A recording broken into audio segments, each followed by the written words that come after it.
Muy buenas tardes.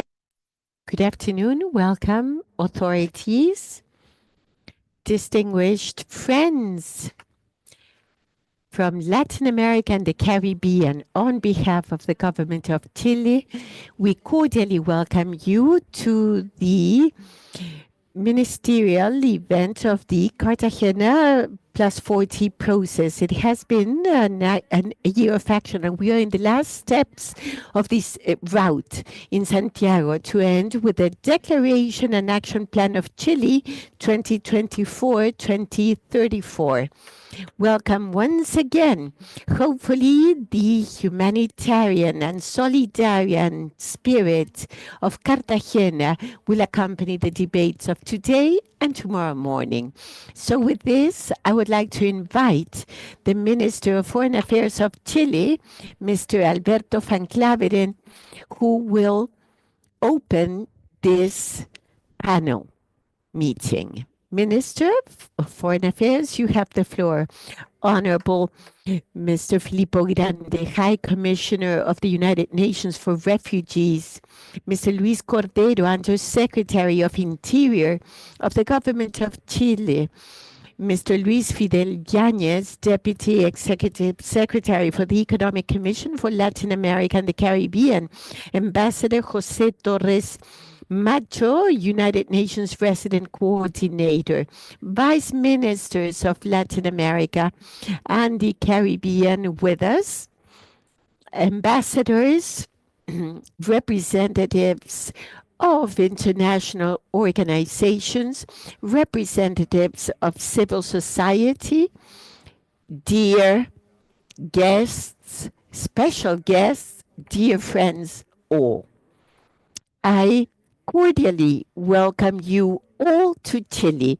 It is an honor to be with you, representatives of Latin America and the Caribbean, in order to commemorate 40 years of the Cartagena process, a unique regional process effort of the world guided by the principles of solidarity and human rights that have characterized the region from its inception as such. The work conducted this year has been possible thanks to the collaboration of the United Nations High Commissioner's Office for Refugees, the states here present, the international agencies, civil society, academia, private sector, and multiple regional players.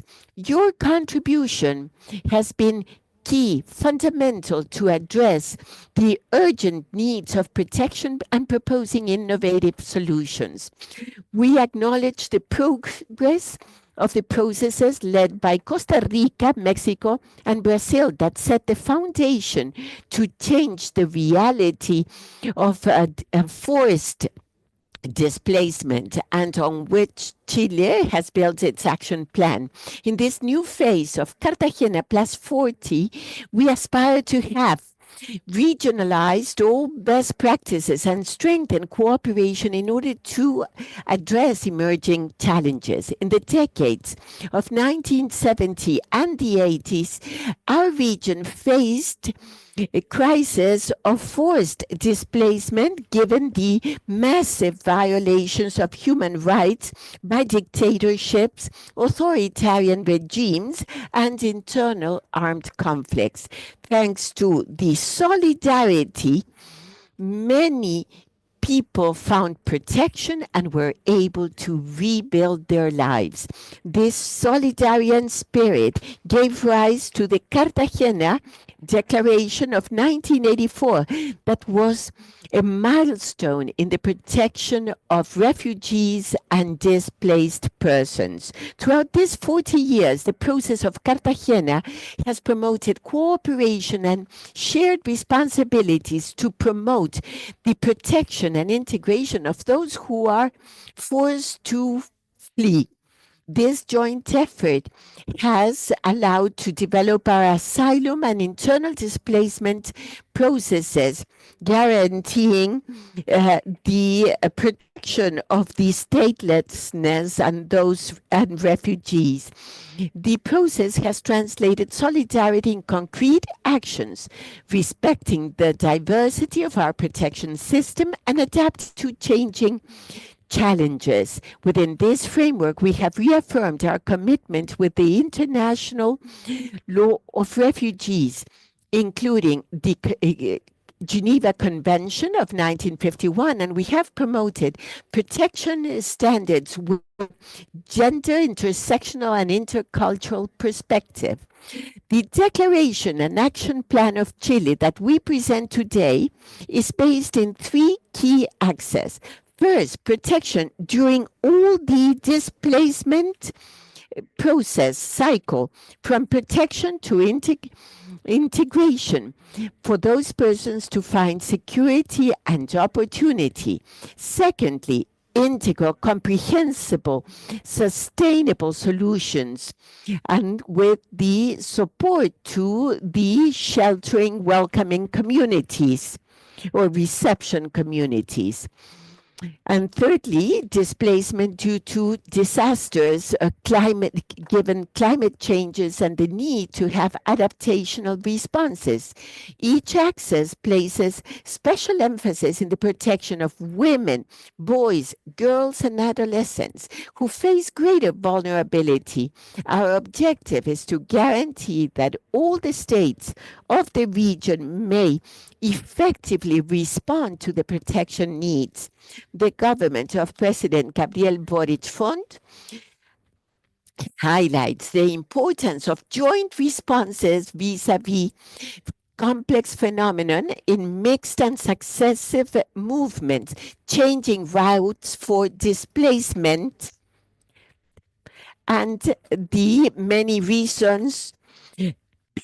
Sistemas flexibles y This demands flexible and coordinated processes guaranteeing sustainable protection. In this context of Latin America and the Caribbean has shown a dynamics of displacement, forced displacement, with movements crossing borders and underlining the need of ongoing constant collaboration. In this task of the Cartagena process emerges as a key tool to promote regional efforts. The process of Cartagena urges us to move towards common objectives, and solidarity is our purpose. Only with regional cooperation and integration will we be able to consolidate protection of human rights and provide effective responses to the challenges that we face on this matter.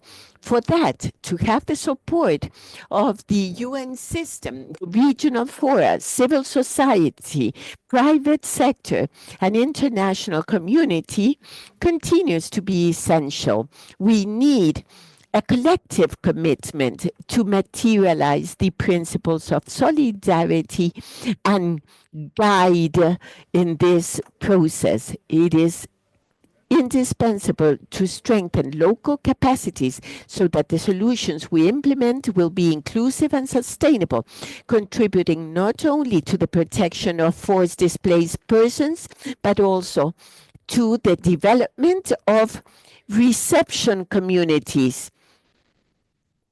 And the experiences in this region can serve for other areas of the world. As recalled by the Chilean biologist Humberto Maturana, the best of the human has a legitimate place, valuing the existence, affection, cordiality, and respect. End quote. Let us continue defending humanity of those sharing this world with us. Thank you very much, everyone.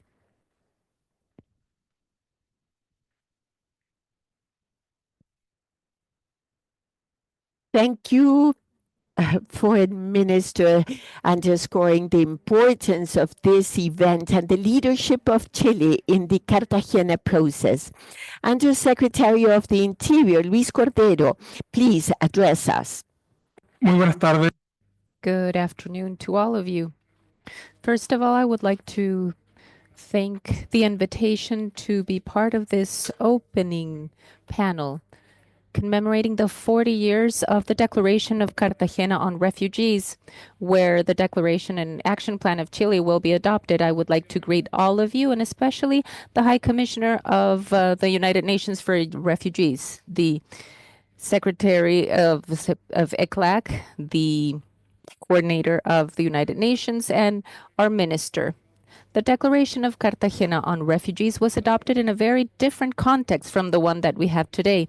Years ago, we were governed by military dictatorships with persecuted citizens that were looking for refuge in other latitudes. The international protection of people forced to be displaced is still a reality on which the facts still exist. In the case of the Undersecretariat of the Interior, which I led, one of the main concerns is security and combating criminal organizations. We know that people in situation of human mobility, especially those that are forced to be displaced, are usually easy victims of illicit traffic and human trafficking. And together with the problem, the humanitarian problem, there is a security and human rights problem for the victims of such trafficking. The Declaration and the Action Plan of Chile 2024 provide a roadmap for the next 10 years so as to advance in the protection of refugees, displaced people, and stateless people. And as our minister was saying, it emphasizes on the needs for protection of displaced people in transit, origin, destination, and return. In the Undersecretariat of the Interior, as a public organization in charge of assessing and providing the condition of refugees to those who need it, we believe that this plan is in line with the spirit of Cartagena, and it provides us with a set of tools and approaches that are relevant to Chile and the rest of the countries in the region. First, due to shared responsibility issues and solidarity, now that Chile reaffirms the willingness to provide collective answers regionally for a phenomenon that highly exceeds the borders of each one of the countries. Secondly, and due to security and human mobility issues, we believe that this declaration and the action plan leads to a proper management of mobility, contributing to the security of our nations and avoiding for migrants and refugees to face greater situations of vulnerability to which the simple condition of involuntary migration leads. Third, we must address regularization topics and complementary mechanisms of protection for those that have the need to get international protection and do not meet the requirements to be recognized as refugees. As many of those here know, last year, the government of Chile did a biometric identification process that allowed us to have a face, a fingerprint, and contact of more than 6,000 people that had entered our country irregularly.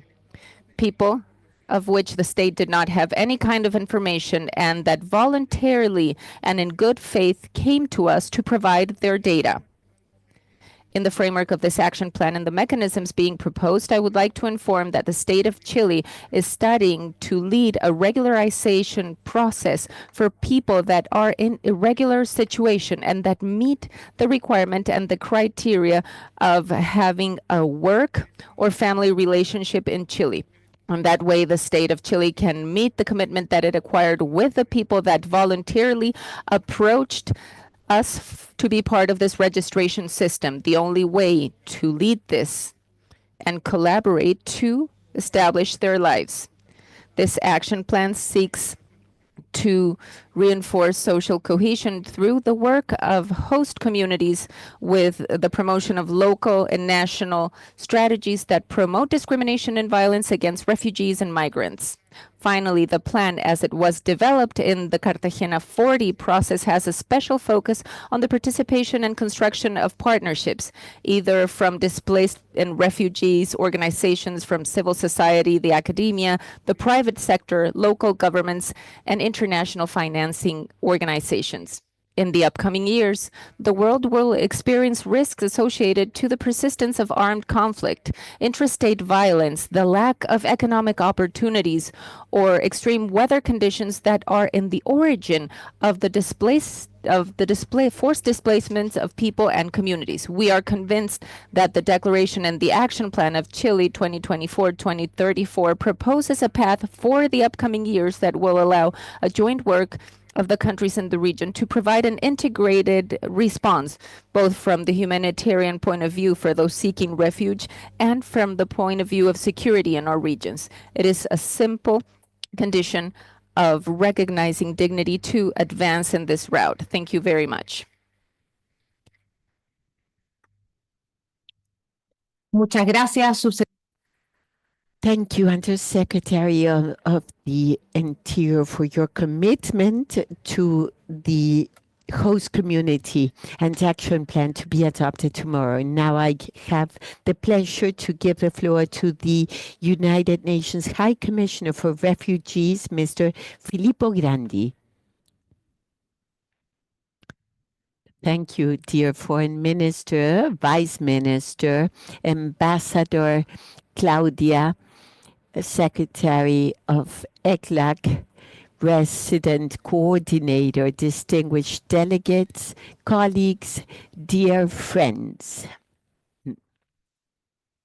We are in a world where the success of multilateralism is scarce, and the international community is ever more unable to prevent and solve disputes and conflicts. A world where mixed movements of refugees and migrants have reached unimaginable figures, numbers, and usually they occur in catastrophic circumstances. To reach agreements that will change positively, significantly, the course of history has become very difficult, and usually we lose hope. That is why it is a pleasure, it's an honor to commemorate with you the 40th anniversary of the historic Declaration of Cartagena of Refugees in 1984 and celebrate the process. Thanks to the government of Chile for your leadership and warm welcome, as well as to Brazil, Colombia, and Mexico for having helped with the consultations of Cartagena+40. Also, I express my appreciation to all the countries and to all the representatives of refugees and displaced persons and those involved in the design and construction of this new landmark.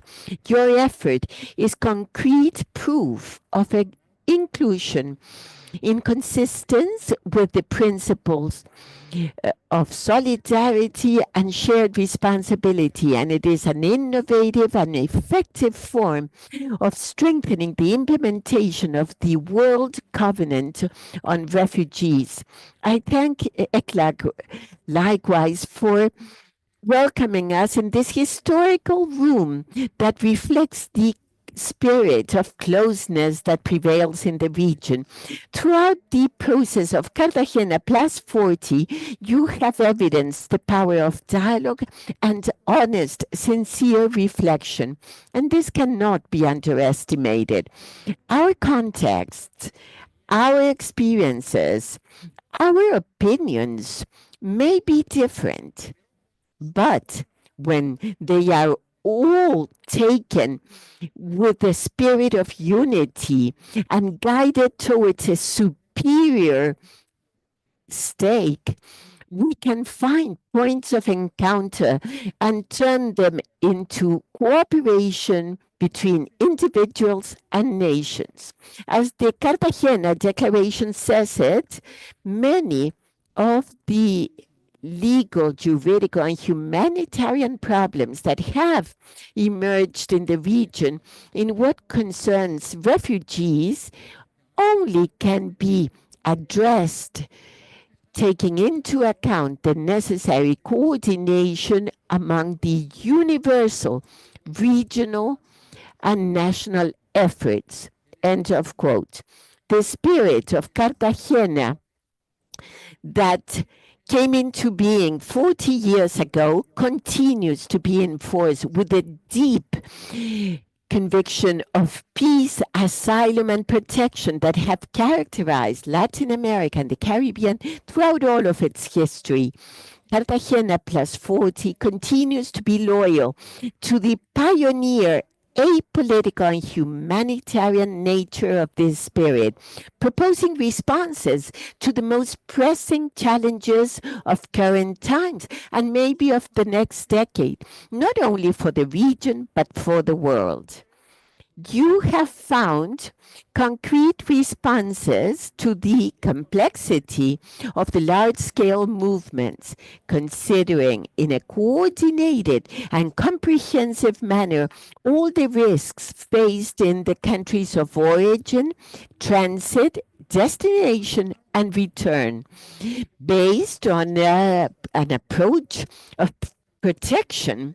Many of these initiatives have the possibility to help to stabilize the persons in their host countries or reception countries. And jointly, together, we implement the relationship between the World Covenant on Refugees and the World Pact for a safe, orderly, and regular migration that is conducted under the coordination of our sister agency, IMO. Recognizing the contributions of those persons that are stateless and forcibly displaced and the communities that receive them, we have been able to confirm the importance of inclusion and, when possible, integration. It is a pleasure to see, for example, that the private sector supports our efforts of advocacy ever more in key subjects of protection and care for the received community, the employment and involvement in aspects like right to labor and access to documentation. And then finally, it is most encouraging to have addressed one of the greatest challenges of our century, both because of its consequences as well as for the difficulty the world has faced in order to find common points to address them. The adverse effects of climate change and disasters and the impact of disasters in their displacement. Latin America and the Caribbean are setting the path to explore responses of protection in these situations of internal and cross-border displacement. ACNUR will continue to be firm in its commitment to support this link and the implementation and accompanying and monitoring the process throughout the next decade.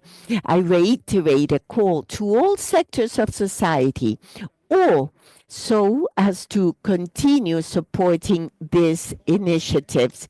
Only through our joint actions and concrete actions can we consolidate the principle and strategies of shared responsibility at regional and global levels.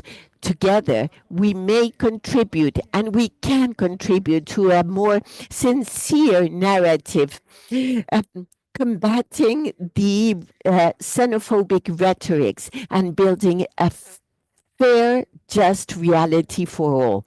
In this event that brings us together, hopefully we'll bring together the multiple voices of Cartagena+40 to amplify them in a choir of expressions of solidarity, commitment, and cooperation. United, we can reflect and move forward. United, we can provide hope for those persons in need of it and for the whole world. Thank you very much. Thank you.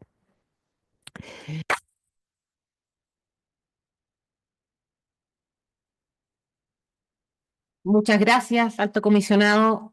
Thank you, High Commissioner, for your words, for the commitment, for the important role of ACNUR in the Cartagena process, and the support to our country in this path of preparation of declaration and plan of action of Chile. I invite now Mr. Luis Yáñez to share your words with us. Secretary, this is your house and the floor is yours. Thank you, Your Excellency, Mr. Alberto Fanclaver, Minister of Foreign Affairs of Chile, Your Excellency, Mr. Filippo Grandi, United Nations High Commissioner for Refugees, Mr. Luis Cordero, Under Secretary of the Interior of Chile, ambassadors, distinguished delegates, colleagues, representatives of civil society and the academic world.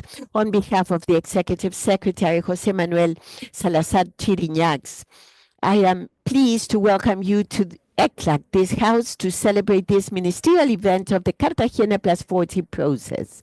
It is a privilege for ECLAC to open the doors of our institution to collaborate with the government of Chile, our host country, and with UNHCR, which since its creation has played a key role in the humanitarian assistance to refugees in different special circumstances and latitudes of the world. As you know, yesterday, December 10th, was Human Rights Day. And in his message, the Secretary General of the United Nations alerted us on the special circumstances that threaten the full enjoyment of human rights, stating human rights are under continuous attack. Inequalities around the world are worsening. Conflicts are intensifying. There is a deliberate disregard for international law. Authoritarianism is advancing while civic space is shrinking. Hate rhetoric is fueling discrimination, division, and direct violence. We must defend all rights on all occasions. Precisely, migrants and refugees suffer discrimination, racism, and xenophobia, both in the process of transit and entry to a country, as well as in the process of destination or repatriation. Realities incompatible with the full enjoyment of their human rights. The meeting we are inaugurating today will surely be one more of the many steps that have been taken during these 40 years under the consecutive leadership of Colombia, Costa Rica, Mexico, Brazil, and since 2023, Chile, whose results will undoubtedly confirm the validity and strength of what we know as the spirit of Cartagena. From ECLAC, we value very highly the Cartagena process as a Latin American and Caribbean response to the refugee drama. This process, which in an innovative, flexible, pragmatic, gradual, cumulative and multi-actor manner, has created an institutional framework that, recognizing the links between international human rights law, including the Inter-American System of Human Rights and international refugee law, plays a crucial role in the protection of displaced persons. For its part, ECLAC has focused its efforts on addressing the structural causes of population displacement, mixed flows from the northern countries of Central America, El Salvador, Guatemala, and Honduras, and southeast Mexico to the north. Factors associated with this process include poverty, inequality, unemployment, the impact of natural disasters, and organized crime. Today, mandated by the United Nations Executive Committee and together with the UNDP, the International Organization of Migration and UNHCR, we are developing a new coordinated United Nations approach to migration and mobility, expanding to a broader set of countries and focusing on a comprehensive analysis of the structural causes and policies related to migration, displacement, and protection. In the framework of the implementation of the process of strengthening the United Nations development system, collaborating with resident coordinators, country teams, and the United Nations High Commissioner for Refugees is part of our mandate. And on this occasion, we reiterate that commitment. We endorse the words of the High Commissioner Grandi during the Summit for the Future. Let us all work, donors, host countries, private sector, UN, civil society, displaced people, everyone. Let us work towards the vision of the Global Compact on refugees, where refugees are seen as an opportunity and not a burden, and can think of a future where they are no longer refugees. I wish you a productive dialogue and every success in this ministerial event of Cartagena+40 process. Thank you very much. Muchas gracias, señor. Thank you very much, Mr. Secretary, for your words and for hosting us today, celebrating this historical event. To end this opening session, I would like to invite the resident coordinator of the United Nations in Chile, Mrs. Maria José Torres Macho, to share her intervention with us. The floor is yours. Good afternoon. Excellency Alberto Valán Cablen, Minister of Foreign Affairs of Chile, the High Commissioner of the United Nations for Refugees, welcome to Chile. Our Undersecretary of the Interior, Mr. Luis Cordero, the Ambassador Claudia Fuentes, also thank you for this work to organize this from Cartagena to Santiago. Also, our ambassador, our great counterpart in many of the topics that we're addressing, Luis Yañez, Secretary of ECLAC, and my colleagues from the United Nations teams, some people from the region as well, and also the ministers and representatives from the governments and everyone here. I have the incredible task of reading the message sent by the Secretary General for this event. I will give voice from the message from Antonio Guterres, and I will start quoting. Due to the 40th anniversary of the Declaration of Cartagena on refugees, I would like to send this message of solidarity and commitment. I would like to say that this is a very positive and nice message. The increase of conflicts, violence, and persecution is leading to a displacement of a higher number of people all over the world, even in the Americas. The adverse effects of climate change have intensified the complexity of displacements. The challenges that emerge from the fast evolution of technology that, although increase connectivity, also facilitate misinformation and hate discourses against them. However, the efforts and new commitments undertaken by development stakeholders, civil society, the private sector, and the displaced people themselves have allowed to create opportunities, thanks to new instruments such as the Global Compact on Refugees and the Spirit of Solidarity. We have more possibilities to find solutions that are innovative and promote inclusion and integration of displaced persons. With this spirit, I would like to congratulate the region of the Americas for their collaborative vision that represents hope and becomes a role model for the international community. Cooperation and joint commitment will be vital to have a new regional roadmap for the next decade. I am sure that this spirit of solidarity will lead the implementation of the action plan of Chile, allowing us not only to save lives, but also to improve them.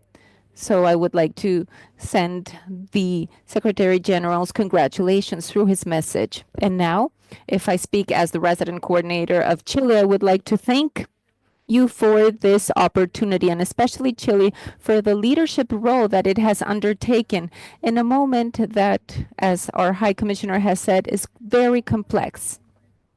I'm glad that we can all be together discussing a joint declaration for Cartagena+40, and it has required a great diplomatic and political work that we want to acknowledge, and the UNHCR for undertaking this work with regional consultations, the political declaration, and the action plan of Chile for the next 10 years, 2024-2034. I would also, something very important that the declaration does in the region is acknowledging the inseparable link between humanitarian action, development, and peace.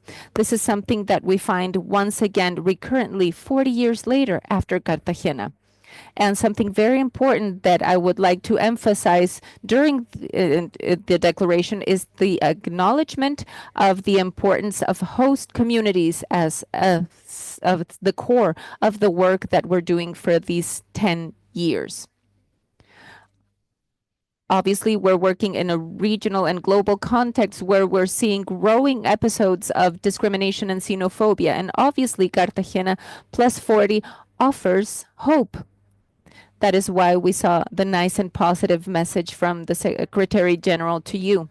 Over the next decade, we have the opportunity to have a space of collaborative work between civil society, the local governments, and the private sector, because it is in this scenario that international funding, the funding for development and humanitarian action need to find each other to lead to sustainable actions. And that is where the ministries of finance and economy need to become part of these conversations to have sustainable, inclusive policies. It cannot be isolated from the rest of the development of the country.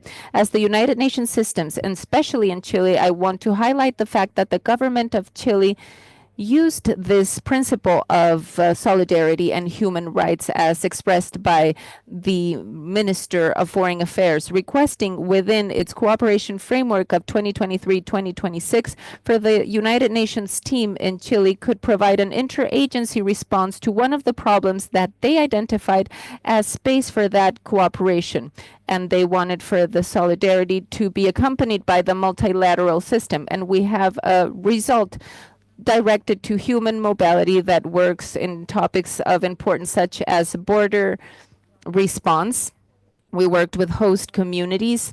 We worked in an effort to implement the focus on rights such as documentation, biometric registration, as mentioned by the Undersecretary. And we're also conducting an urgent effort to combat misinformation that many times leads to xenophobia.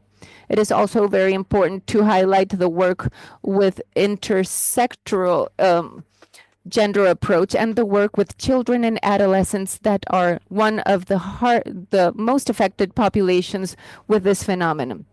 And also to work with the host communities on this territorial approach.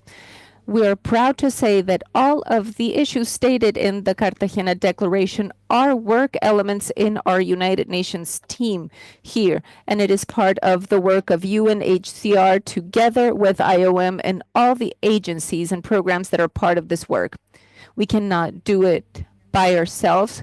We require the leadership of Chile, which is well recognized internationally and regionally.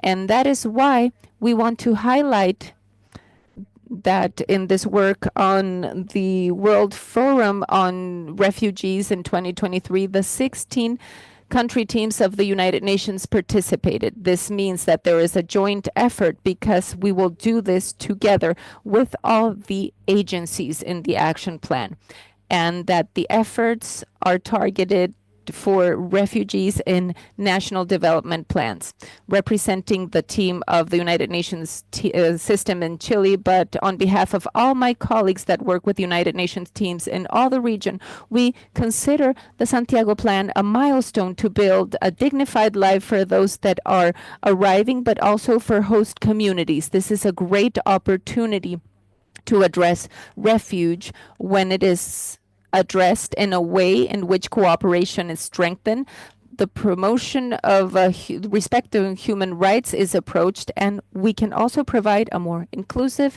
and hopeful future. Thank you very much.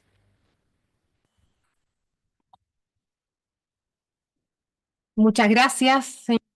Thank you very much, Maria Jose Torres, for your commitment and interest from the entire United Nations system in the joint work that we're starting today. We would also like to thank the words from the Secretary General of the United Nations, Antonio Guterres, who was also a High Commissioner of UNHCR in Cartagena+30. With this, I would like to invite the panelists for an official photo, and for that, we will take 10 minutes or maybe less.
Los invitamos a tomar asiento para seguir con el segundo segmento. I'd like to invite you to take your seats to continue with the second segment of the ministerial event. Thank you very much.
Los invitamos a tomar asiento. We would like to invite you to take your seats. Thank you very much. We know that you haven't seen each other in a long time, but we have to continue with the ministerial event. Please take your seats to continue with the second segment.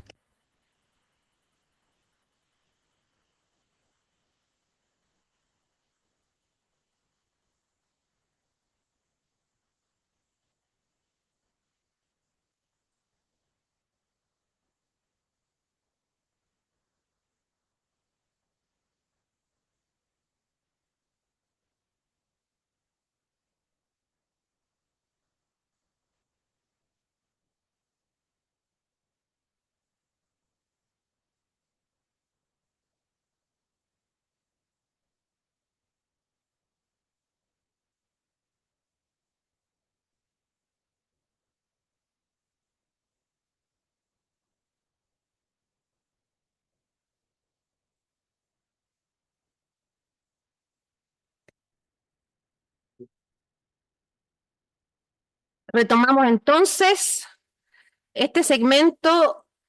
We will resume this segment where we will do a historical review of the Cartagena process in its 40 years. We will get to know each Cartagena milestone through whom, as persons or experts, entities, contributed to design the declarations and then the action plans that have characterized this process. This will allow us to pay tribute to those that have been great actors contributing to protection and solutions in our region. Before starting, we will show you a brief introductory video on the Cartagena+40 and the Cartagena process in general. Have you heard about the Cartagena Declaration? It is the most important legal, political, and strategic commitment adopted in the last few decades to protect and search for solutions for those who have been forced to flee in Latin America and the Caribbean. It was adopted in 1984, and it allowed to broaden the definition of refugee by considering refugees' needs and context, which includes aggression and generalized violence, aggression, internal conflicts, massive violation of human rights, and other circumstances which have seriously disturbed public order. The Cartagena Declaration has allowed that made more forcibly, which further affirms a tradition of cooperation and solidarity among Latin America and the Caribbean countries. This spirit of solidarity has been strengthened in the last 40 years by the commitments contained in the Cartagena Declaration. Every 10 years, countries get together to assess the refugees' current needs. In 1994, the San Jose Declaration addressed the situation of internally displaced people. In 2004, the Mexico Declaration and the Plan of Action were adopted. They created 3 innovative programs on protection and durable solutions. In 2014, the Declaration and Plan of Action of Brazil included the Caribbean countries and created a roadmap for solidarity and cooperation. It also included the statelessness within the strategies and for North America and the Caribbean. And 2024 marks the 40th anniversary of the Cartagena+40 process. This year, stakeholders will renew their commitment through the Chile Declaration and Plan of Action, a roadmap for the next 10 years. Cartagena+40 symbolizes a collective and humanitarian commitment. We continue to work to protect and provide durable solutions to give refugees and stateless people in Latin America and the Caribbean hope away from home.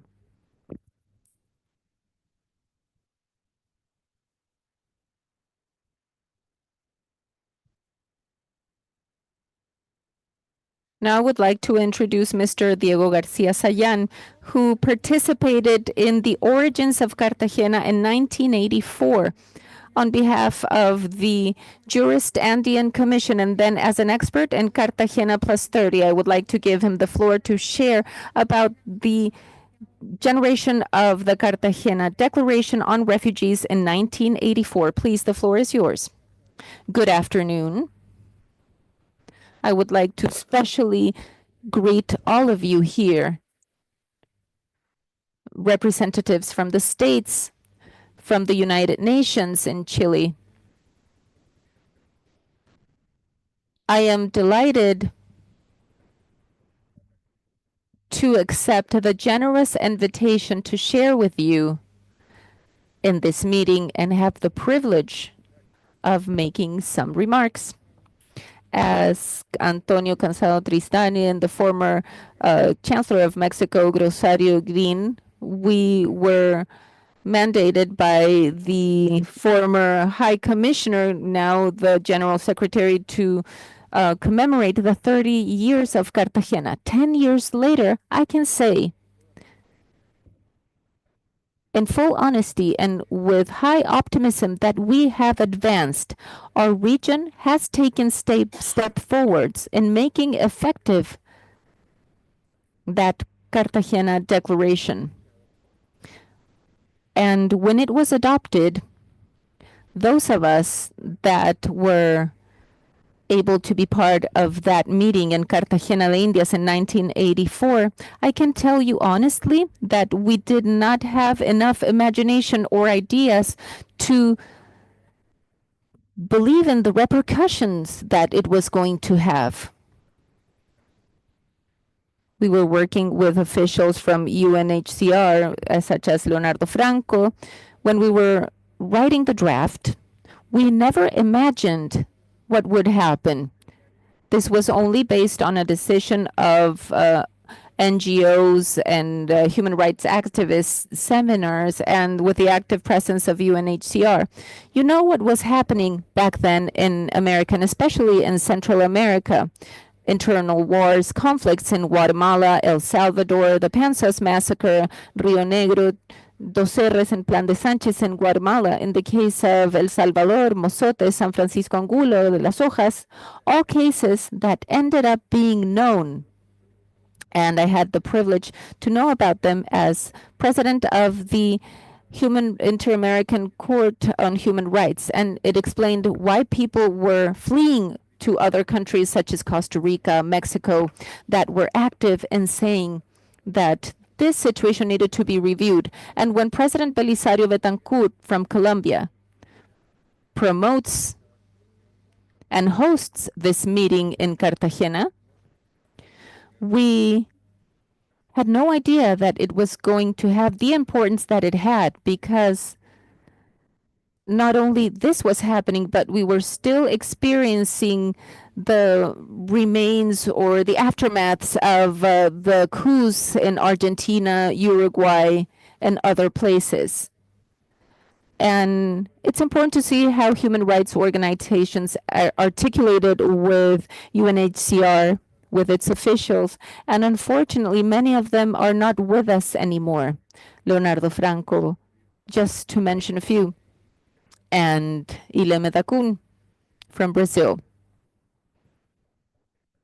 What was behind Cartagena, you already know. And let me tell you some history. Latin America is still a pioneer in the world in the conventions of diplomatic asylum, and in that sense, that was a good thing. But on the other hand, it has been a counterbalancing effect, so that people said, if we already have, why should we get involved with the right to asylum in situations such as Cartagena? So that was the tradition of the right to asylum, but Cartagena addresses not only the issue on refugees, but the right to asylum, because it looked at an objective and not a subjective element, the fear of persecution in the case of asylum, and persecution as an additional element. In the Americas, we have the tradition, and that is why that Cartagena meeting was so important, because it could have just been a mere declaration. It could have not ended in a final decision from UNHCR. And it did become a final decision. And then it was considered seriously in the countries, and not only by the academia or in meetings. It was seen with people that started arriving at different places. And today, you all know about the topic very well. Currently, Latin America is experiencing the largest migration flow in history, with 7 or 8 million people from one country, Venezuela, that are not in their country but distributed basically in other Latin American countries, especially Colombia, 2,800,000, in Peru, 1.5 million, in Brazil, 400,000, and Chile as well. It is something that had never been seen before. And we have to acknowledge the fact that Latin America is behaving well. Everything can be improved. Everything can be better. It is true that in several of our countries there are sensitivities within our citizens, where many people believe that they can take away their jobs, for instance. But that is something that is a generalization, and it is mostly unfair. In Latin America, in 1984, it was a Latin America that had an Inter-American protection system, and it was back then that the Inter-American Court on Human Rights was installing in the first sentence. And it gives a sign for us and for the world that human rights in Latin America is a serious issue. It is not mere rhetoric, and it has legal consequences and political consequences as well. Therefore, the old right to asylum, the old right of refugees, and the fear of persecution had to do with situations that do not currently explain the levels of refugees in the world. In the world, it is due to the world, but particularly in Latin America, whether or not we are Latin Americans, we must feel proud of the perfect articulation that we had with UNHCR back then, and that we still sustain. I would like to conclude with that. So there's no bells ringing. In the world, I have written some articles. But what happens with other regions of the world? Why don't they adopt the broad declaration? Not because people are being persecuted individually. It's because the the place where they live has been bombed, or they have had to flee from Islamic extremists. In Latin America, with a goal of fraternal dialogue, we could comment on how this has enriched our democracies in the region. Their eyes seeing proactive and important lines of reasoning. The European Court of Justice has stated regarding a case where there were thousands of people that did not find a refugee condition in Europe coming from Afghanistan. The European Court of Justice just said that by definition, a woman from Afghanistan has the condition of refugee if they are out of their country, because gender discrimination that is very evident, gender condition undertakes that role and that responsibility. It is good news, and I encourage all states, and especially those here, thanks to the government of Chile and Minister Van Claren, who I would like to greet. I believe that this is a good moment to engage in fraternal dialogue with Europe. Latin America won't be demanding anything. We will just like to share our experience in terms of how we currently have 8 million people that are not currently in their country. And that does not go against the budget of our country. So with Cartagena+40, and with this I will conclude. I remember when we were with Jorge Santisten in a room of Hotel Caribe in Cartagena, writing the draft that we needed to present in this seminar. And we usually attend seminars. Many things are written, they're approved, and nothing happens. Back then, we had no internet, so we took our hard copies back with us. So that document was written by Jorge Sanquisteban, Leonardo Franco, Iralmer Acuña, who actively participated, and that's how the document ended up being written, with the repercussions that we have seen for Latin America, which is currently not a dictatorship that persecutes individuals. Venezuelans are coming out of their country due to some other issues that maybe should not be analyzed here. So thank you very much to all the states for the fight that they're giving. Many times populations resist because they believe that their jobs will be taken away. I'm very glad that we're able to be part of an interaction now, and we could participate with European democracies that are leaders in the world. And with the words stated by the European Court of Justice, it is opening the door to say there's much more to do. There isn't any more room in Latin America for people coming out of those places that are quite far away.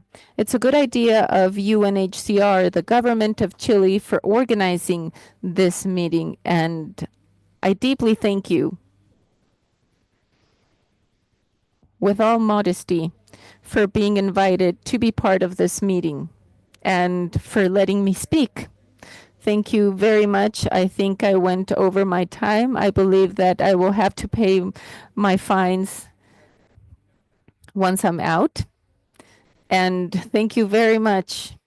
I'm glad that we can be here not crying, but celebrating the steps that we have taken in Latin America to protect human rights, the rights of refugees, and we will continue reinventing different modalities to the extent that we have new challenges that we will probably see in the upcoming years. Thank you very much.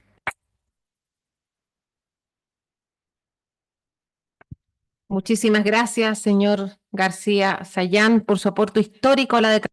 Thank you, Mr. García Sayán, for your historical contribution to the process of Cartagena.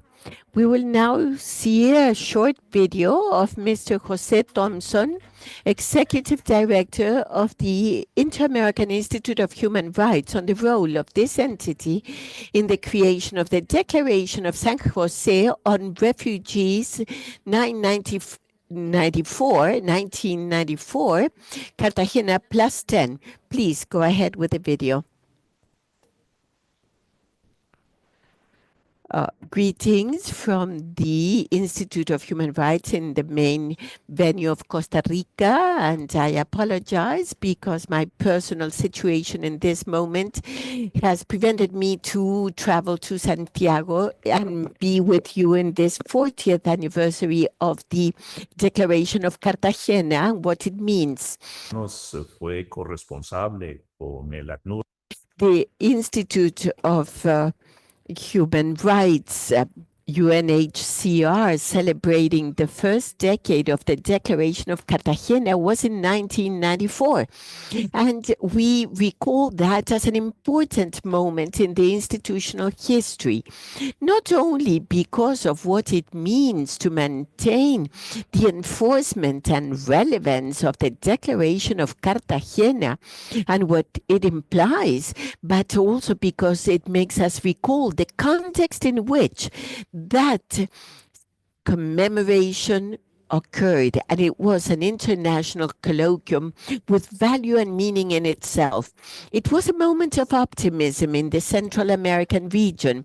The peace plan had crystallized in a totally different isthmus with governments that were democratically elected in all the countries of the region, and that conveyed a feeling of optimism that you can perceive it in the Declaration of San Jose adopted 30 years ago in this city and also in the facilities of the Inter-American Institute of Human Rights.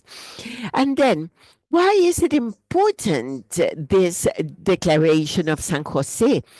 There are some significant differences between the San Jose Declaration and the Cartagena Declaration. Although the first one tries, attempts, and achieves maintaining the relevance and enforcement of that one adopted in Cartagena.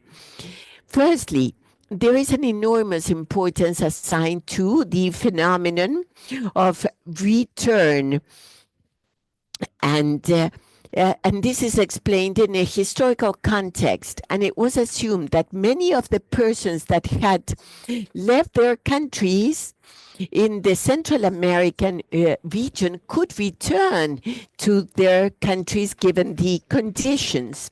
And secondly, because of its name itself, it mentions not only refuge, shelter, and displacement, and that is why it uses the term of uprooting in order to encompass both phenomena. And this is explained because of the incidence of displacement in the Central American region at the beginning of the 90s. The purpose of the San Jose Declaration is to underscore and highlight the Declaration of Cartagena and its concept extended to the refugees. It's very important for persons. It's not a conceptual issue. It is the possibility that in substance, persons may plead a condition in order to request refuge that will be broader and more general than those established originally in the documents on refuge at world level. And the second one, which is tremendously important, is the procedural part, because that means that the person requesting refuge has less difficulties to verify or to explain what was the engine or the source that led the person to be displaced cross-border. That is, general conditions and not only fear. This has a procedural implication which is very important for refuge. Now that you are in Santiago, Chile, seeing how relevant is what was presented in Cartagena continues to impregnate, and as constitutional justice of several countries has said it, including Costa Rica, in that it should be interpreted that although not a mandatory treaty, the Declaration of Cartagena has a great importance for participant countries, and if there are no objections, then they've made an operational definition benefiting those requesting refuge. And to close, I would like to report the importance of who was the former executive director of the Inter-American Institute of Human Rights, Antonio Augusto Cansado, who died a couple of years ago and was a key person to understand that the three axes of international protection of the human person, the international humanitarian law, the international law of human rights, and the international law of refugees have strong interconnections, and that truly should be understood as different aspects seeking to protect, preserve the rights of persons or restore them if due to any situation they have been breached. I wish you the best of success in this activity, and the Inter-American Institute of Human Rights continues to be available jointly with UNHCR and all the necessary circumstances in order to promote these subjects of rights in international law of refugees. We now thank Mr. Thompson for his intervention and the Inter-American Institute of Human Rights for its historical contribution to the process of Cartagena. Now we invite Mr. Santiago Corcuera Cabezut to share his participation in Cartagena+20, a process that gave rise to the Action Plan and Declaration of Mexico, and he contributed most valuably to the process. Mr. Corcuera Cabezut, you have the floor. Thank you very much to the Republic of Chile for your hospitality in this very important celebration of the 40th anniversary of Declaration of Cartagena on Refugees, and to the honorable invitation of UNHCR and Giovanni Premi have extended to me to participate in this conference. The reason why I'm here is because I was a member of the Independent Experts Committee of the Cartagena+20 process upon request of UNHCR. And UNHCR invited me to participate in that committee of independent experts, and also the suggestion of the coordinator of Mexico for aid to refugees, the governmental agency of Mexico, with a woman of a Chilean origin, a marvelous woman who arrived in Mexico as a refugee, worked in UNHCR, and was nationalized Mexican, and she led COMAD. Media Morales Sangüesa. That committee of independent experts was made up by the mentioned Leonardo Franco from Argentina, Jorge Santisteban from Peru, and Antonio Cansado Trinidad from Brazil, and myself. I'm the only survivor of that committee.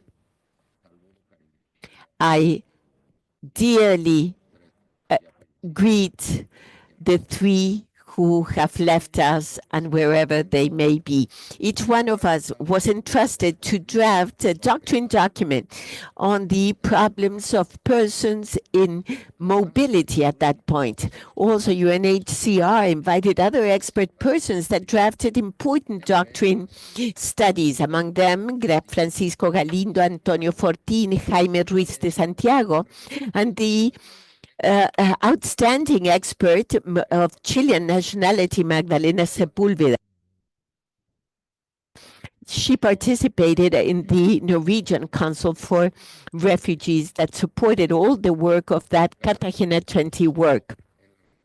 Cartagena+20 had regional meetings with consultations held in San Jose, Brasilia, Cartagena, and to conclude in the city of Mexico, and thus have a declaration and action plan of Mexico to strengthen the international protection of refugees in Latin America.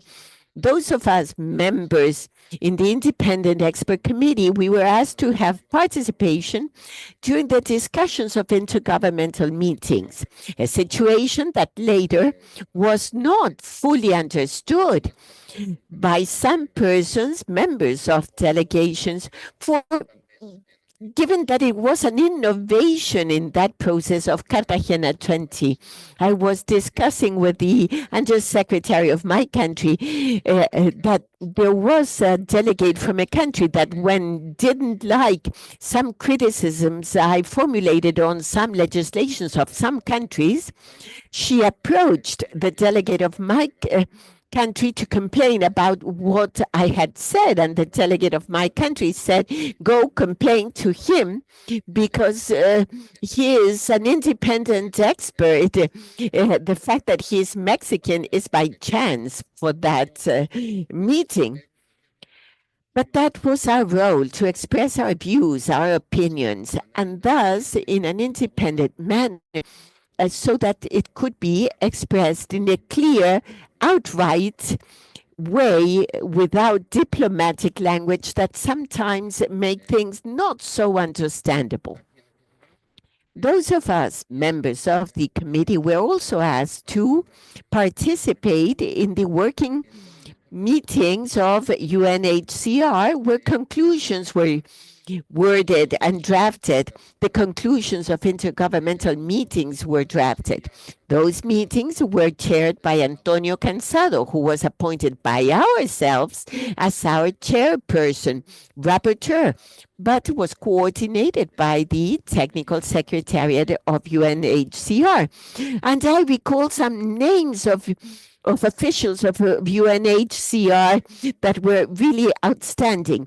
Heading the team was Carlos Maldonado, José Riera, MacMaldi, Juan Carlos Murillo, Gonzalo Vargas Llosa, among others. And in those meetings, to draft conclusions, also Magdalena Sepúlveda contributed most relevantly. In the working meetings, those meetings were not exempt of stress, tensions, heated discussions that fortunately concluded in positive results. Cartagena+20 represented the innovation of including not only an innovation, but an action, not only a declaration, but then an action plan that then was followed by Brazil, and hopefully tomorrow we'll have that of Chile. And that action plan referred to the proposals of lasting solutions, the idea of calling solidarian cities and borders and solidarian resettlements. All of that was discussed without not only fully supported, sometimes with resistance. That saw in the expanded definition of refugees of Cartagena certain risks, envisioned unbased, unfounded risks. I was asked to draft and therefore to define the definition, expanded definition of refugees, but also the idea in urban environment. And all of that was difficult to accept at some point. But allow me to conclude with some examples coming from my own country, where I consider that the Declaration of Mexico had a clear influence. Firstly, the law of refugees, where Juan Carlos participated during the 6 years from 2006 to 2012, where the head of human rights there asked me to begin a process and help her in order to have a draft bill on refugees. And that law came into being in 2011. And that same year, curiously enough, the emblematic constitutional reform on human rights was adopted. And it is highly applauded, but it had a provision that was absolutely absurd in terms of asylum, recognition of the condition of a refugee, and diplomatic political asylum, confusing the terms. It came out very well from Senate, but then the deputies confused it. Unfortunately, in 2016, upon request of a Senator, Gabriela Cuevas, asked me to submit an initiative of reforms to that to that strange version of 2011. And with the great support of UNHCR we had in Mexico, a constitutional reform was approved that refers clearly to the right of every person to request and receive asylum, to the recognition of the condition of refugee, and the power of states to grant or not grant diplomatic asylum. But this was in 2016.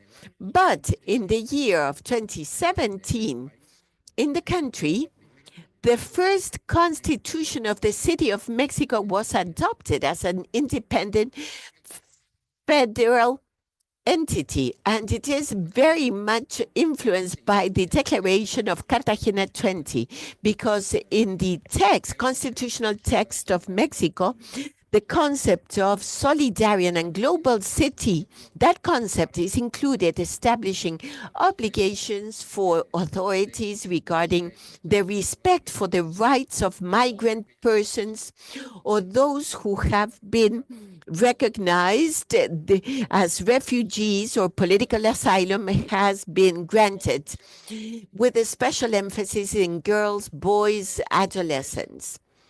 That chapter of the Constitution of the City of Mexico seems to be a clear response to the call of the Declaration and Plan of Action of Mexico in concluding the process of Cartagena+20.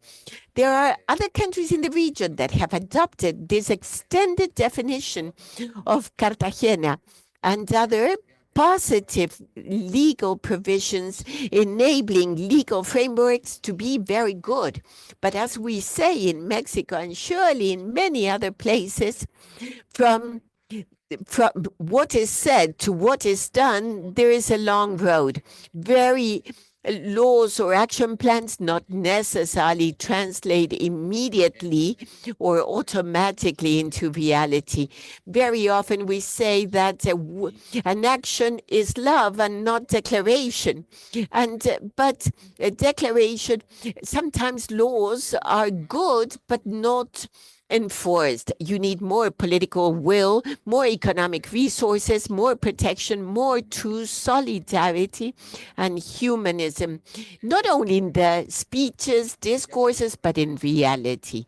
Reference was made today to the fact that one of the contributions of Antonio Cansado and the Committee of Independent Experts then was that regarding the three aspects of international law in matters of protection of the human dignity. Indeed, the international law of refugees needs to be supplemented by the international law of human rights, the international humanitarian law, and international law in matters of protection of the environment. And acknowledge situations that make people forced to abandon their places of residence, not only for the reasons contemplated in the definition of a refugee, including the extended definition of Cartagena, but because of other reasons like natural disasters. Another example could be that related with the combination of mobility and awful reality of missing persons. Challenges are enormous. Without Indeed, Cartagena not only was the result of the situation prevailing in 1984, but its results were really came true. Today, Cartagena continues to speak to us, and we should listen to the declaration with the present context, beyond political interests or misunderstandings. What's key is the protection of all persons, especially those who are in vulnerability conditions, being a refugee or not. I congratulate this celebration, 40 years of the Cartagena process and the declaration and plan of action to be adopted tomorrow. I wish you the best of success. Thank you very much. Muchísimas gracias. Thank you very much, Santiago Corcuera Cabezut, for his historical contribution to the Cartagena process. To conclude, I would like to invite Mr. Paulo Abrao to share his intervention on Cartagena+30 that ended with the declaration and plan of action of Brazil for 2014. Mr. Abrao was the National Secretary of Justice and President of the National Committee for Refugees in Brazil in 2014, and he played a key role in designing the action plan, leading the creation process as well. Good afternoon, dear authorities of the government of Chile, of UNHCR, authorities in the state, ECLAC, representatives of civil society, my dear friends that came before me. It is a great honor to share with you some reflections on the challenges, achievements, and impacts of the Cartagena+30 process and the Declaration and Plan of Action of Brazil 2014. Between 2012 and 2014, we were facing an emerging migratory process. There were problems in Colombia, where we saw how there were problems in the continent, and a disconnected debate on refuge, the mass displacement of Haitians after the earthquake. This ended up in structural challenges in the region, such as the need to strengthen due process recognition of refugees, creating specialized networks, and in the case of Brazil, networks for assistance under different contexts of human mobility. This event did not only allow for international reflection, but also promoted the creation of public policies and comprehensive solutions in the region. In December 2014 in Brasilia, we adopted together a roadmap to address the new trends of displacement for the first time and end with statelessness. That's how we expanded the definition of refugees for Latin America, and we presented cooperative models for addressing refugees and internal displaced. In the Declaration and the Plan of Action of Brazil, the focus was crucial. We wanted to see how, from a state bureaucracy, we could take an active role with special solutions of comprehensive protection and social participation. Organizations such as the Institute of Migration and Human Rights, Caritas, the presence of International Organization for Migrants, collectives of refugees contributed significantly to the process. Organized civil society became part of the process, looking to overcome bureaucratic processes and humanizing discussions, putting people in the core of the decision-making process. Also, emergent issues were addressed, such as statelessness, climate change, and displacement in the region that obtained space in the regional agenda. The Action Plan of Brazil did a practical implementation of public policy centered in the inclusion and autonomy of refugees. And this focus transformed my own country because it included participatory approaches, such as the Refuge Conference, where we have seen the direct participation of migrants and refugees, a reform of all migratory policies in the country, ending with a more participative migrations law. For the Chilean plan, it is key to establish monitoring structured plans with the participation of the international and national community to ensure the effective implementation of the plan. One of the new things of the Cartagena+30 process was the active participation of the Caribbean. Regional solidarity helped them face the challenges related to the complex maritime people's movements, looking to find long-standing solutions for those situations. In general, guaranteeing the protection regionally is key to overcome the difficulties of the region, to find balance between the legitimate concerns of security of the countries and the protection of refugees and asylum seekers. The countries committed to eradicate statelessness, ensuring all people a right to nationality. In this way, Latin America and the Caribbean became the first region of the world to undertake that commitment. We hope that you can continue with the process with the important arguments of reasons of the state, security, but mostly due to arguments based on solidarity and humanity, to overcome all obstacles and formal differences. While we discuss with words, people are suffering.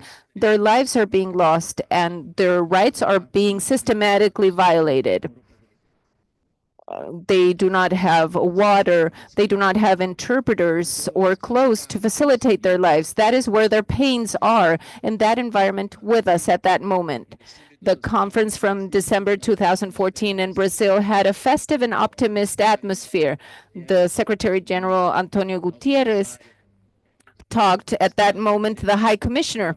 Andres also, with an active participation from countries of the Caribbean. We had political, diplomatic, and social actors to work on a consensualized text that reflect an exceptional collaborative work. I remember the day that we were only 6 hours in Geneva to have a meeting to negotiate the final text of the Declaration of Brazil. And I was in São Paulo with a conference with more than 20 international guests on memory and transitional justice. And I was called by the ambassador saying that it was urgent for me to fly to Geneva because a meeting was summoned because 2 topics needed additional effort, and we had to go in the last minute. So I looked for an international ticket, and I flew at 8 p.m. And after 14 hours, I arrived to Geneva at 2, and the meeting was at 3 until 6. And at 8, I went back to Brazil. After 14 hours, I was exhausted, but it was worth it because the 2 topics that needed to be discussed were highly discussed. There was consensus and convincement that those 2 areas of greater protection were the best, and everyone adopted it. I believe that we renewed our hope that in Chile we can feel proud once again of our region in the world, contributing to global values. We hope that the historical responsibility that the moment demand is understood. International organizations and all their participation are not enough. There are many times risks for democracies and human rights. We must all be aware, and we must also be responsible for responding to those challenges for our region and our people. With all that hope, I hope that today and tomorrow we can adopt a new declaration, a new plan of action that leads to provide new rights for people in the upcoming years. Thank you very much. Thank you very much, Mr. Paulo Abrao, for your intervention and your invaluable contribution that ended up with a declaration and a plan that has led us over the last 10 years. Thank you very much. With this, we will conclude this segment regarding the history of Cartagena. And now would like to invite the new panelists to come to the podium. Thank you very much once again. Que los nuevos reinen, que los viejos se vayan. ¿Ves lo que le digo del lenguaje que me dice? No le hagan caso. No, es que no me trajeron el martillo. ¿Cómo se dice?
Muchas gracias. Entonces, volvemos, iniciamos este segmento. Thank you very much. We will be back with the 3 host countries of the consultations and of the Caribbean and subregional areas of Cartagena+40. These milestones took place in Mexico, Brazil, and Bogota, and they were essential to the road to Santiago. And these took place with organizations of refugees, academia, civil society, and the private sector. On behalf of the government of Chile, we would like to thank you for the cooperation of Mexico, Brazil, and Colombia, because they promoted an instance of dialogue that allowed us to reflect on the current challenges and identify responses and solutions, together with contributing with their vast experience in the Cartagena process, being the 3 leading countries in previous commemorations. I will now like to start by inviting the Undersecretary for Latin America and the Caribbean from Mexico, Raquel Ceruz-Meque, to share her intervention on protection of the people in human mobility situation and statelessness. The floor is yours. Muchas gracias.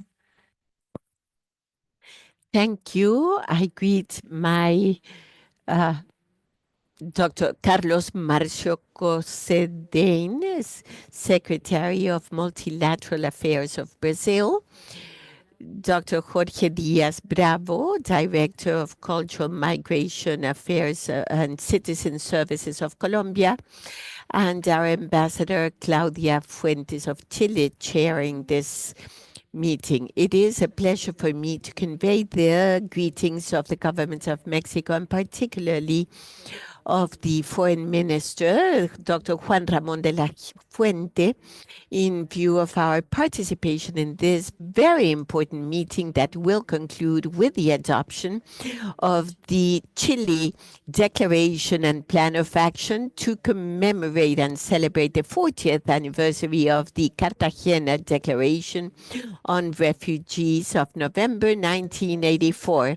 The Declaration of Cartagena on Refugees is known as a forefront contribution of our leading contribution of our region for the development of international law of refugees, and thus to include the persons that flee from their countries of origin, given that their life, security, or freedom are threatened and jeopardized by generalized violence, the internal conflicts, massive violation of human rights, or other circumstances that have seriously disorganized public order. 40 years after, our region has concrete actions. Its subscription and commitment with international protection, seeking lasting solutions, priority of human rights,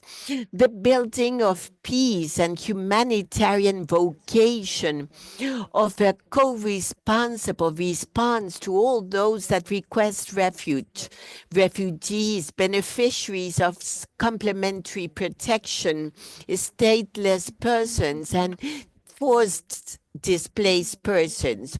Here, we have all observed that the last 10 years, the causes have exacerbated, promoting and moving persons to look for international protection. Also, you can add the impact of the 2019 pandemic, climate impact, and natural disasters.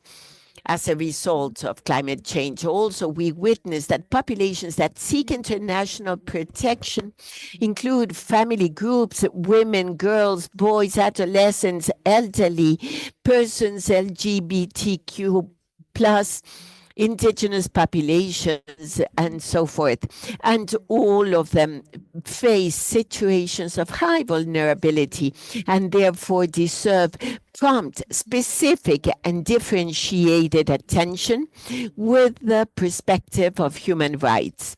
Our commitment with humanitarian causes have motivated us to support in a constructive way the regional multilateral initiatives that will contribute to comprehensive, lasting solutions. An example of that is our participation in the regional comprehensive framework on protection and solutions, and our commitment with the Global Compact on Refugees and the World Forum on Refugees. We are a country where we have mixed migration flows from more than 100 nationalities, and this includes migrants seeking better living conditions, as well as persons requiring international protection.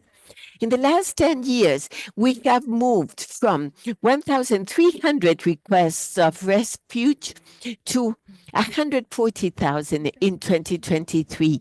And this situation has forced us to be very efficient in the attention and help to those people. We are devoted to strengthen public policy at all levels of government so as to see to the requests of those persons requesting refuge. We try to respond with efficiency the growing demand of refuge in Mexico, as well as to ensure the refugees the full enjoyment of their human rights and the access to services of education, health, ID documents, and employment possibilities to reduce their vulnerability situation and promote their self-sufficiency. We recognize the invaluable support of UNHCR in all of these tasks. During the Second World Forum on Refugees in Geneva, December 2023, we committed to drive strategies to guarantee a procedure of acknowledgement of just efficient condition of refuge without discrimination, and to be supported by digital technology for case analysis and substantive resolutions. We worked in the construction of decent spaces, multi-purpose centers, so as to facilitate from their arrival the contact of those persons and access to information on health services, education, legal counsel, financial advisory, housing, temporary housing, and employment. Our participation in thematic consultation and during the negotiation of the plan of action, we promoted the strengthening of those of the protection to those seeking refuge and living situations of vulnerability: women, boys, girls, adolescents, elderly, persons with disabilities, LGBTQ persons, indigenous peoples. And also, we promoted the design of strategies to see to the movements of persons resulting from climate change and strengthen resilience of vulnerable communities and guarantee the respect of rights of those affected, including extensions of protections for humanitarian reasons, to advance in the inclusion and empowerment of persons as refugees. And for that, we need to strengthen the capacities of host communities, reception communities, strengthen socioeconomic situation, and promote the participation of refugees in society. The creation of innovative mechanisms of cooperation among countries, international agencies, and civil society, exchange of best practices, resources, and solidarity in order to jointly address the challenges of international protection. Greater commitment to see to the causes for which persons flee their countries and seek international protection, to strengthen the promotion of sustainable development, the dispute settlement, and the strengthening of institutions in the countries of origin, transit, and destination. In sum, the Declaration of Cartagena of 1984 is alive And the preparation of a new plan of action for the next 10 years represents the opportunity to reaffirm our commitment with the international protection based on actions that will respond to the new realities with a humane vision. Finally, allow me to acknowledge the leadership of the government of Chile, particularly the Ministry of Foreign Affairs, throughout all the preparatory process and your hospitality to host this meeting, and at the same time recognize the valuable accompaniment of UNHCR throughout these 40 years. Thank you very much. Muchísimas gracias. Thank you very much, Mrs. Undersecretary, for your intervention and for sharing with us the substantial results from the consultation on protection from Mexico City, and also for the great support of your country in this process. Now I would like to invite the Secretary of Political Multilateral Affairs of the Ministry of Foreign Affairs of Brazil, Mr.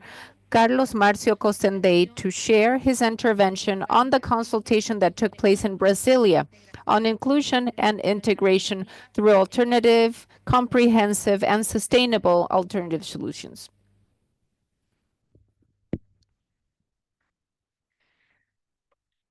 Dear Ambassador Claudia Fuentes, dear colleagues from the panel, I would like to also greet the panelists from the previous panel that provided us with a great class on the history of the process.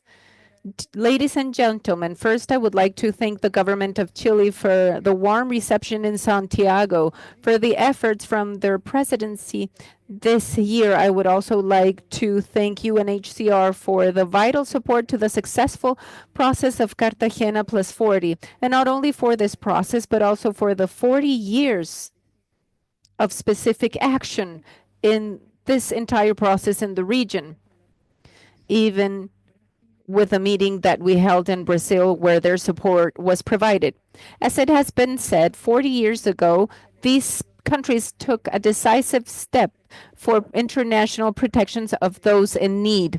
The Declaration of Cartagena was a milestone in Latin America and has contributed to expand different national legislations and act also as a hypothesis to recognize refugees. Although the challenges that our countries face are not always the same, our capacity to adapt ourselves and the determination to find solutions were constant during this period. Today's event is a new step in our region in the direction of solidarity policies that are also welcoming and inclusive. The world today that is suffering for prolonged and complex crises needs of our support. Ladies and gentlemen, during this year, the consultations in Mexico, Brazil, and Colombia have led to a deep reflection on the challenges for the future. We have addressed social issues such as the protection in contexts of mobility, socioeconomic inclusion, and the response to displacement in disasters. As it has been mentioned, the consultation in Brazil was inclusion and integration through alternative, comprehensive, and sustainable solutions. It is one of our greatest challenges, but it is also a great opportunity for sustainable development of the host countries. The discussions in Brasilia indicated the need of strengthening socioeconomic and self-sufficient inclusion policies, access to social and public services, documentation, labor inclusion, because in this way we will avoid successive movements of migrants that move from one country to another and benefit the host communities at the same time. So that these actions are effective, we need to have the support of public national authorities, of course, but also from the private sector, development financing agencies, organizations led by refugees and displaced persons, from local authorities and civil society in general. That is why the meeting of Brasilia had the active participation of representatives from these sectors. In fact, It is not enough for our countries to expand, as they should expand, the policies of regularization in their territories. It is vital for them to offer conditions for displaced populations to have a dignified and just life, paying special attention to the needs of women, children, adolescents, Afro-descendants, indigenous peoples, and of the LGBTQ+ community. Also ensure the full enjoyment of basic rights such as labor, education, housing, that is vital in the reception and hosting of an efficient protection. In the case of Brazil, we recognize foreigners and their rights with our locals, regardless of their migratory status. We have made solid efforts to better integrate all of those who arrive at our country and that want to restart their lives with the support of civil society, the private sector, and organizations led by refugees. And we also have our society united through solidarity. We observe the commitment of the private sector and civil society in these national efforts in all of these countries to receive and integrate stateless people and refugees that need international protection. In the last forum on refugees held last year in Geneva, 23 companies and organizations from Brazil committed to hire more than 1,200 refugees in Brazil and also train them for the labor market and support more than 15,000 refugees in economic exclusion activities. Ladies and gentlemen, I believe that the true integration of populations that need international protection will be benefited from intense and coordinated efforts by our countries. Efforts that the Declaration and the Action Plan of Chile that we will approve tomorrow has within its purpose to strengthen it in the next decade. We hope to continue with our joint work to relieve the suffering of refugees and displaced people, always involving the entire society. We cannot let the defense of our countries, we must welcome them with productive and dignified receptions. Thank you very much.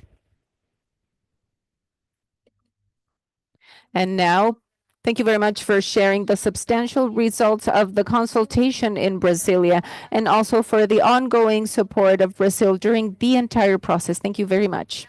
Now I would like to give the floor to the Director of Consular, Migratory, and Citizen Service Affairs of the Republic of Colombia, Mr. Jorge Diaz Bravo, to share his intervention on the context of displacement with disasters and the regional consultation of the Caribbean.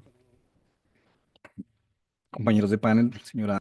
Thank you very much. Special greetings to our panel members and also to the heads of delegation and representatives of UN agencies and representatives of civil society, academia, and special guests. I thank those that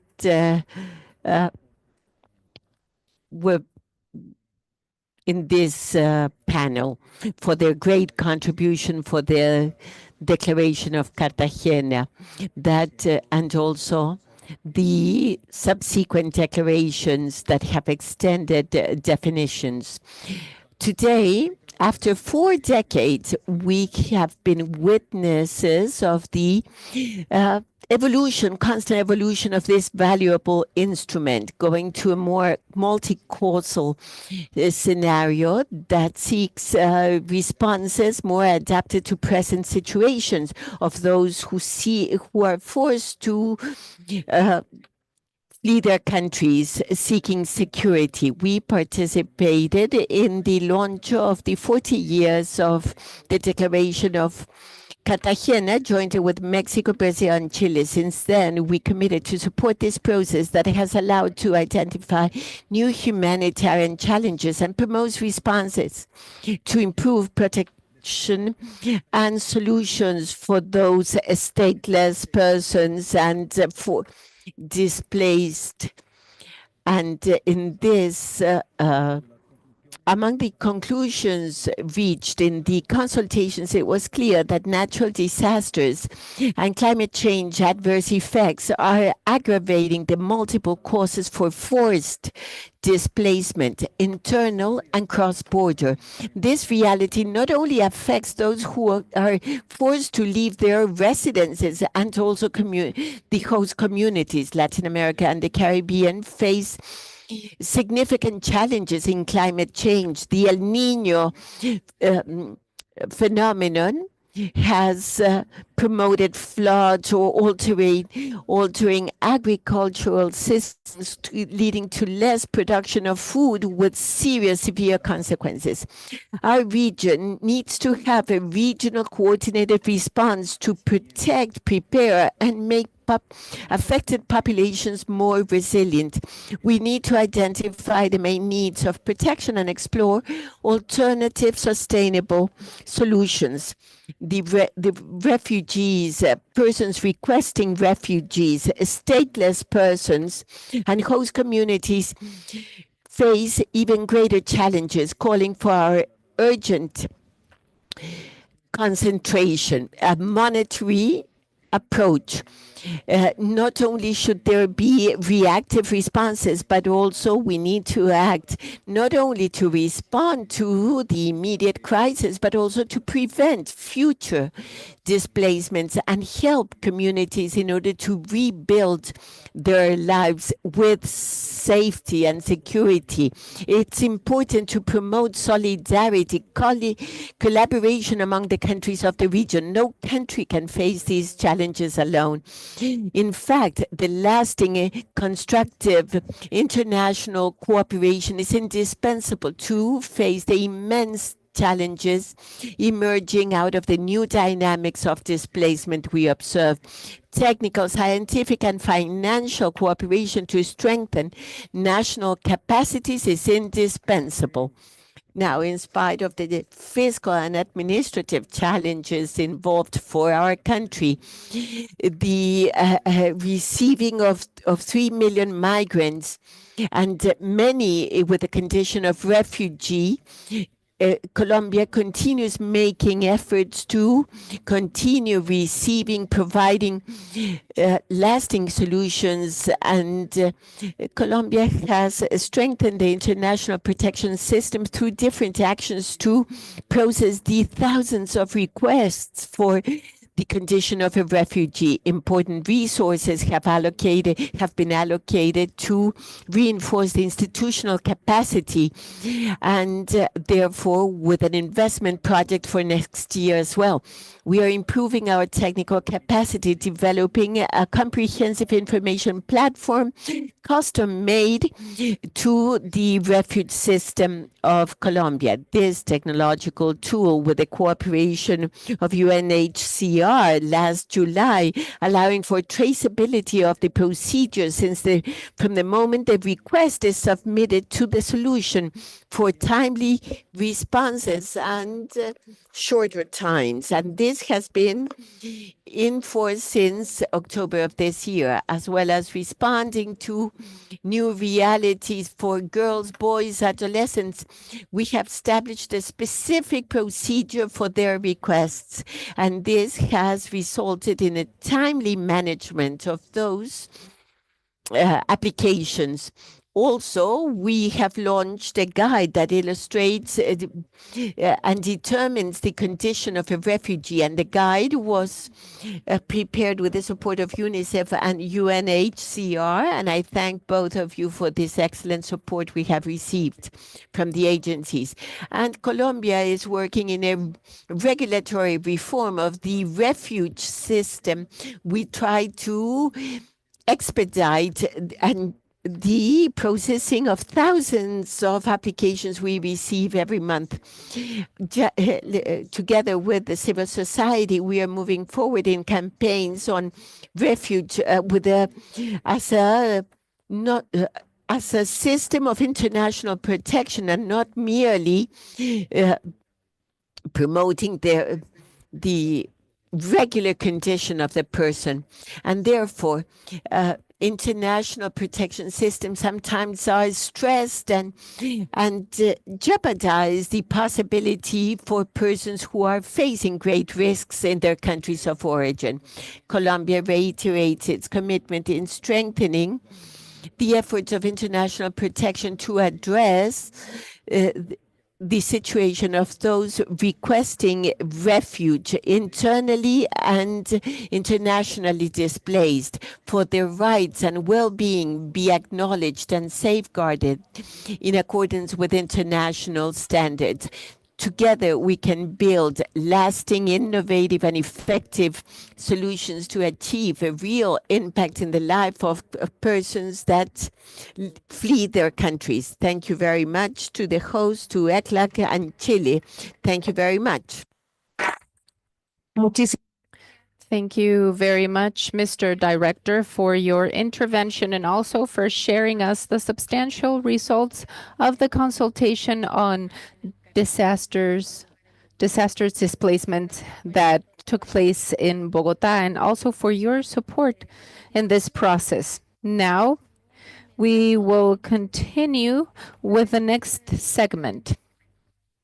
You can stay where you are sitting or go back to your previous seats. I just need to have UNHCR by my side, the Secretariat, because they have the list of upcoming interventions.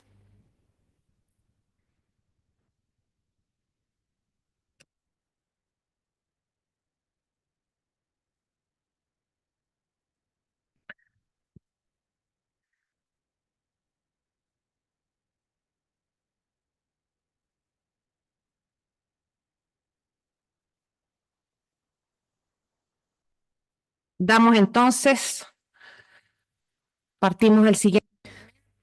Let's start with the next segment. I would like to say that the Declaration and the Action Plan of Chile were agreed after a long, honest, and collaborative dialogue of the countries of Latin America and the Caribbean that are with us today. The spirit of the evaluation of text and negotiations in Geneva that lasted one semester demonstrated that in the spirit of Cartagena, the importance on advancing in current and future challenges. It was also demonstrated that Latin America is capable of working in a multilateral way. And more so, I believe that our region has a historical multilateral DNA that is demonstrated once again in this work. As an ambassador in Geneva, it was a great honor to lead those negotiations that are showing its results today and tomorrow. Chile, as a leading country, deeply thank you for the commitment and dedication showed during all the steps taken for Cartagena+40 that led us to reach a consensus in the Declaration and the Action Plan of Chile, always keeping the non-political, solidary, and humanitarian characteristic of Cartagena. I would like to invite the heads of delegations of the countries of Latin America and the Caribbean that expressed their interest on intervening in this segment to share their words. We would like to remind you that each delegation has 3 minutes to allow the participation of all of those that wish to participate. I would like to start by giving the floor to the delegation of Uruguay and then Ecuador. Uruguay, the floor is yours. Thank you very much, Mrs. Ambassador. I would like to greet the government of Chile and the Minister of Foreign Affairs, Alberto Van Claveren, who we just saw in this meeting. I would also like to congratulate this country for the commitment undertaken in this instance and during this entire year during the Cartagena+40 process through the consultations done in Brasilia and Bogota and here and the discussion held in Geneva. I would like to greet the authorities here present on behalf of Uruguay. The historical development of our country shows a sustained tradition of providing asylum and refuge to citizens of several countries, but especially from the region, when they have been forced to abandon their countries. In the history of our country, we have been a land of asylum for many without any distinction, only recognizing the fear of persecution or the violation of their freedoms, integrity, or lives. Uruguay has been part of all treaties on asylum and refuge. Although this commitment has been strong, we have recognized the need of adopting our practices to face the changing challenges of the 21st century. In this sense, we would like to highlight that in 2016, the approval of Law 266 of the status of refugees, where we established our framework of asylum. The new law introduced new mechanisms to address these issues in a fair and efficient manner, and it provides support and integration services for refugees. Afterwards, to face the challenges that we have found over the last years, we have created two new tools, the residence program with prudence and the status of refuge. The program of residence with prudence provides an opportunity for those that have entered the country through migratory controls that currently live in the territory and cannot receive the legal residence under existing regulatory migration regulations. The prima facie principle facilitates the procedure of more than 3,500 asylum requests of Venezuelans that have been expecting them. In this framework, our country has done a relaunching of our asylum program, and we believe that we are in the right path. I would like to conclude by greeting and thanking UNHCR and the High Commissioner for Refugees, Filippo Grandi, who said in one of his discourses that we must combat the narrative of the impossible in a world where challenges only grow and multiply. Please be sure that Uruguay, with its actions, is strongly committed to having a place in the international regional scene, and through our best practices, it should undertake this narrative of the impossible, reinforce the defense of human rights, the international right of refugees, and with it, democracy. You may know that in my country, we had a national election. We are in a moment of transition. Refuge and human mobility is a state vision in my country. So you will continue having the strong conviction from our administration and the upcoming administration to defend the values that we have been defending up to now. I would like to thank the High Commissioner and many colleagues that we have worked with. Please be sure that Uruguay will continue working strongly on this agenda. Thank you very much. Agradecemos a Uruguay por su Thank you, Uruguay, for your intervention. And now we give the floor to delegation of Ecuador. Thank you, Ambassador. Distinguished delegations, it is an honor to address a few words to you on this important occasion on behalf of the government of Ecuador. First of all, I would like to express our most sincere appreciation to the government of Chile, authorities for its leadership in the Cartagena+40 process. Your commitment and dedication have enabled the development of a plan of action that will guide regional efforts over the next 10 years, strengthening the protection of those who seek security and dignity in our region. The Cartagena process has deep roots. The Cartagena Declaration, adopted in 1984, established itself as a fundamental pillar in the protection of refugees in Latin America. Although it arose in a context of armed conflict and serious human rights violations, its relevance transcends time, providing a flexible and humanitarian framework to meet current needs. This instrument, contributed by our region to international refugee law, expanded the classic definition of refugee to include those fleeing generalized violence and massive human rights violations.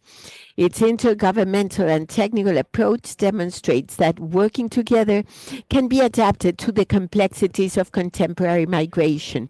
Ecuador, with a solid track record in this area, has recognized more than 78,000 people as refugees, placing it among the leading countries in the region in international protection. We incorporated the expanded definition of Cartagena into our national regulations, which not only reflects our commitment but strengthens our space to provide effective protection. We reaffirm our solidarity with those who seek refuge. We face ever more complex challenges, political factors, economic crisis, and crisis have intensified the process, and this calls for continuous international collaboration to strengthen the support systems in order to guarantee integration and well-being of refugees, both through the initial and emergency protection as well as sustainable and lasting solutions. In this context, the Chile Action Plan it is a key guide for inclusion and integration, as well as for the design of lasting solutions, inspiring ourselves in principles of solidarity and humanity that guided the Cartagena Declaration and need to be adapted to present challenges with coordinated responses. Finally, we believe that under the principle of shared solidarity and with the technical and financial support of international community, we'll maintain the spirit of Cartagena and humanitarian tradition that characterizes our region. Thank you very much. Agradecemos. We would like to thank the delegation of Ecuador. And now we will give the floor to the delegation of El Salvador and then Chile. The delegation of Salvador, the floor is yours. Thank you very much, Mrs. Ambassador. It is an honor to talk to you in this meeting to commemorate the 40th anniversary of the Cartagena Declaration on Refugees from 1984 that has promoted the analysis, the advancements, the challenges regarding international protection and the effective integration of displaced population, asylum seekers, and refugees. We are at an inflection point right now, an inflection point in history whose decisions will have an influence in the future of the peoples and will have a significant impact in human mobility. That is why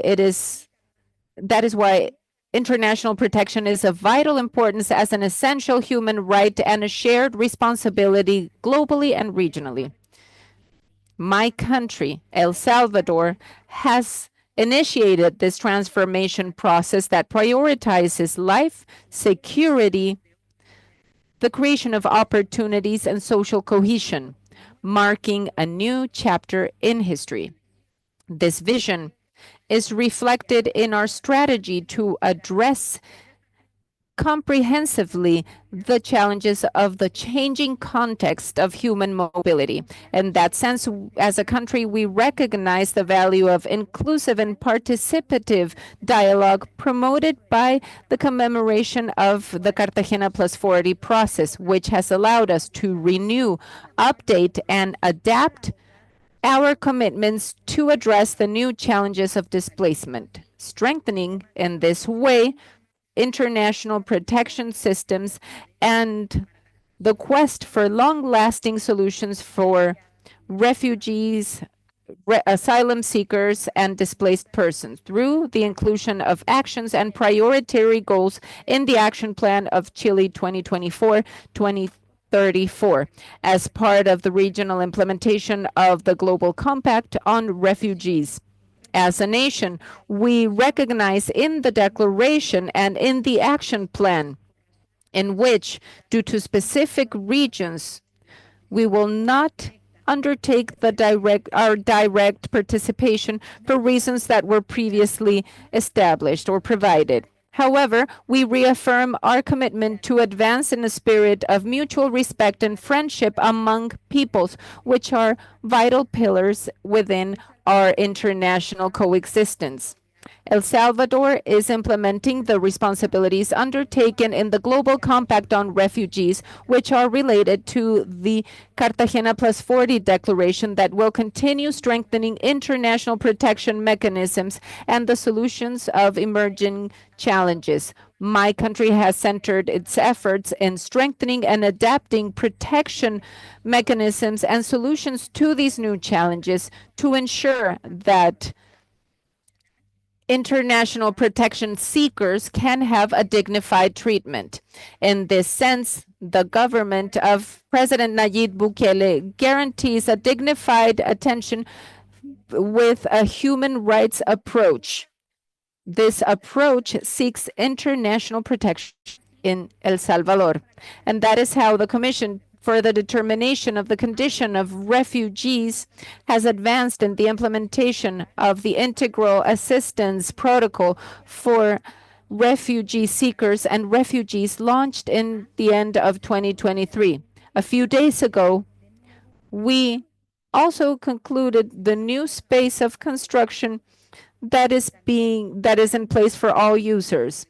We have also started a computer system that allows to expedite the processing and receipt of refuge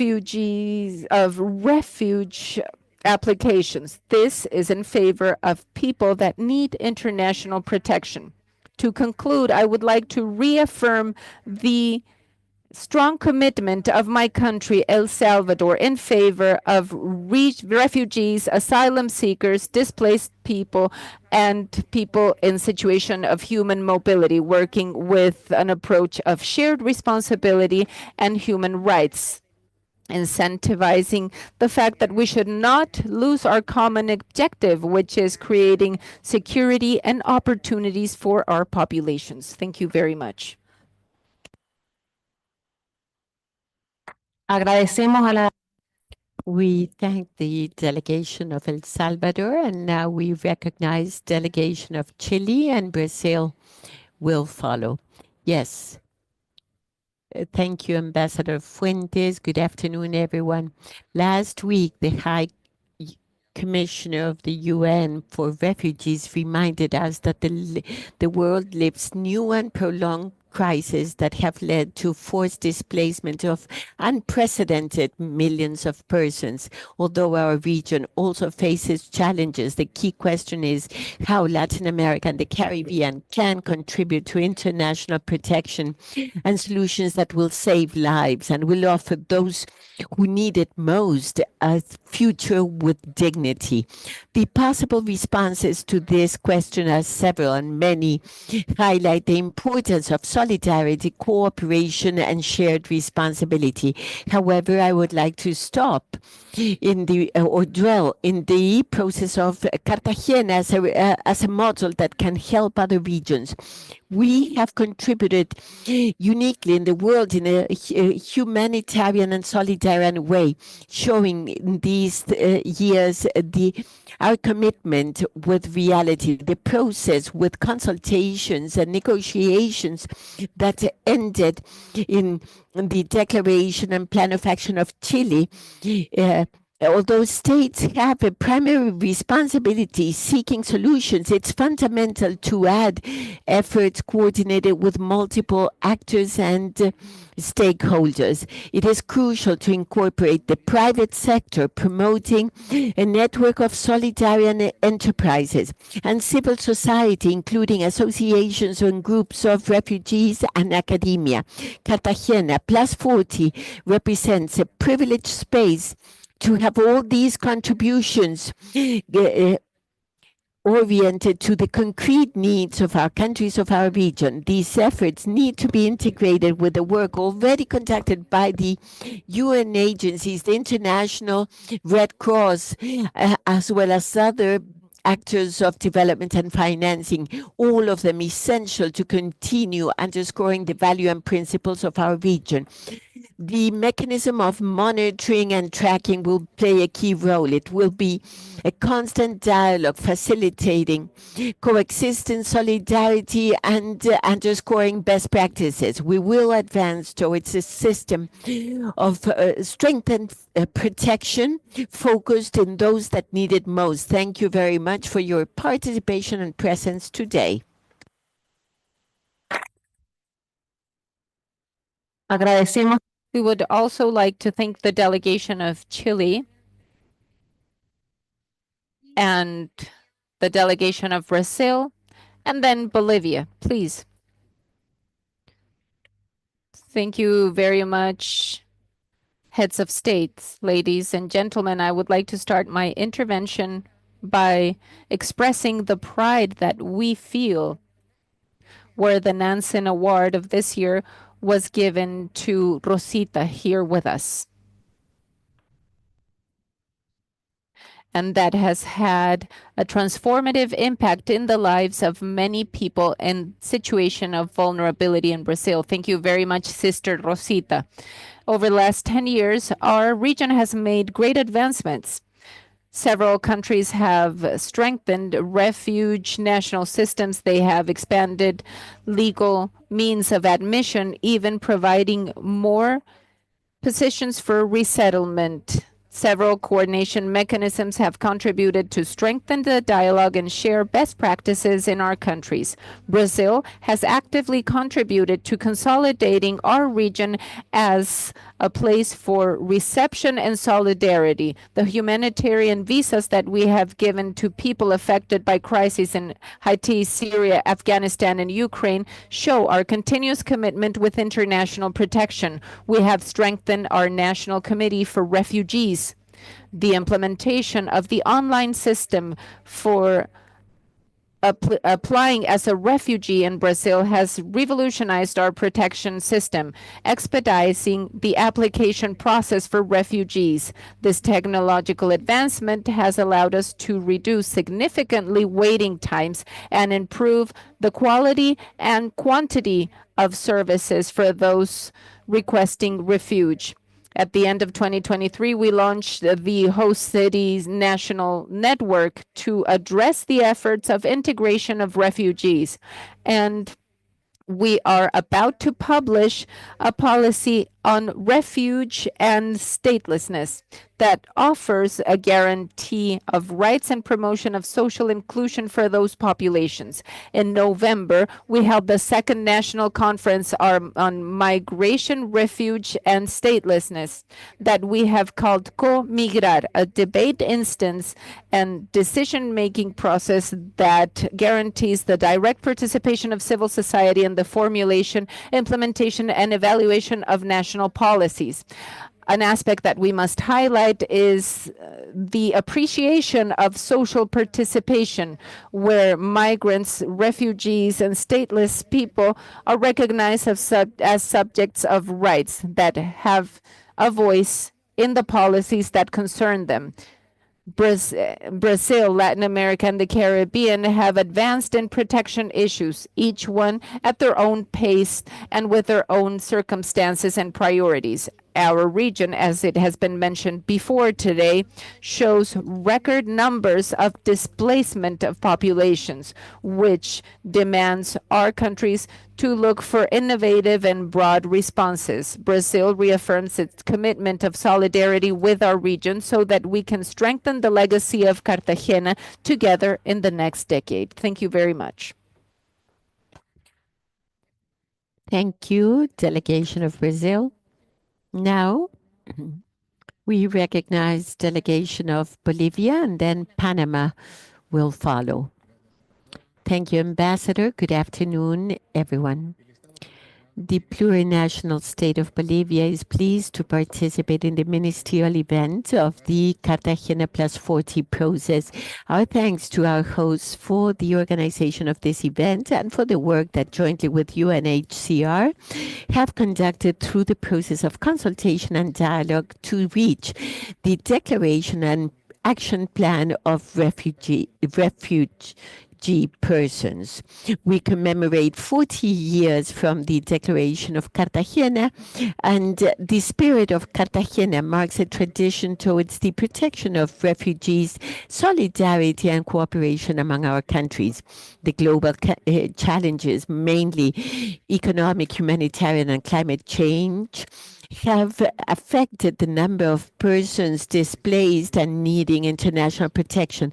Therefore, we need to reaffirm our commitment to comply with international law, human rights, and the international rights of refugees, as well as strengthen the cooperation of international community.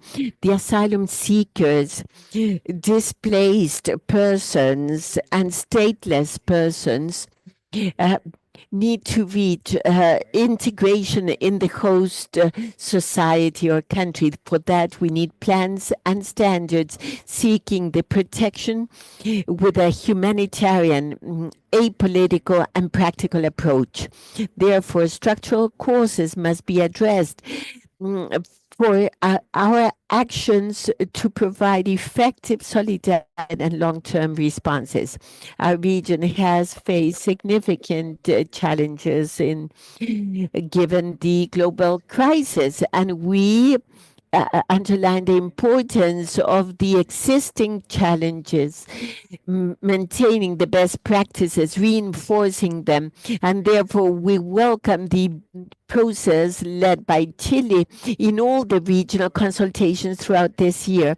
We highlight the efforts of this plan of action to be comprehensive, including the gender, intercultural, intersectional perspectives, consistent with our policy of protecting those populations in situation of vulnerability. During the regional consultations, we've seen the need to address the protection of the stateless and persons in mobility, addressing those displacements mainly caused by the negative effects of climate change. All these subjects need to be addressed in a solidarian and coordinated manner. Also, we need to understand the realities of each country and the negative effects from different crises, creating different challenges and very specific needs. In this point, we want to mention the difficulties faced by those countries victims of unilateral sanctions, economic blockades, or other international actions. Bolivia, since 2012, has Law 251 of protection for refugee persons, guaranteeing protection of human rights, and the principle is non-return, non-expulsion, no discrimination, family unity, and gratuity. And also creating our national commission for this purpose. Bolivia continues to work with the region and with the international community to face all the challenges that we jointly face.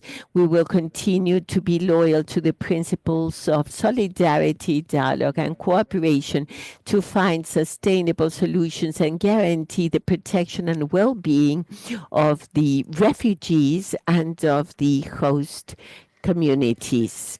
We thank the delegation of Bolivia, and now then, Panama has the floor, and then will be followed by Honduras. Palabra adelante, por favor. Thank you very much. Good afternoon. Ministers of state, heads of delegations, members of the different organizations, dear guests. The Republic of Panama would like to greet you and our President, Mr. Raul Molina. Now, it is an honor for me to be part of this meeting where we commemorate the 40 years of the Cartagena Declaration on Refugees. 4 decades after its adoption, the declaration is still a symbol of hope, especially in a world where forced displacements increase due to conflicts, violence, climate change, and economic crises.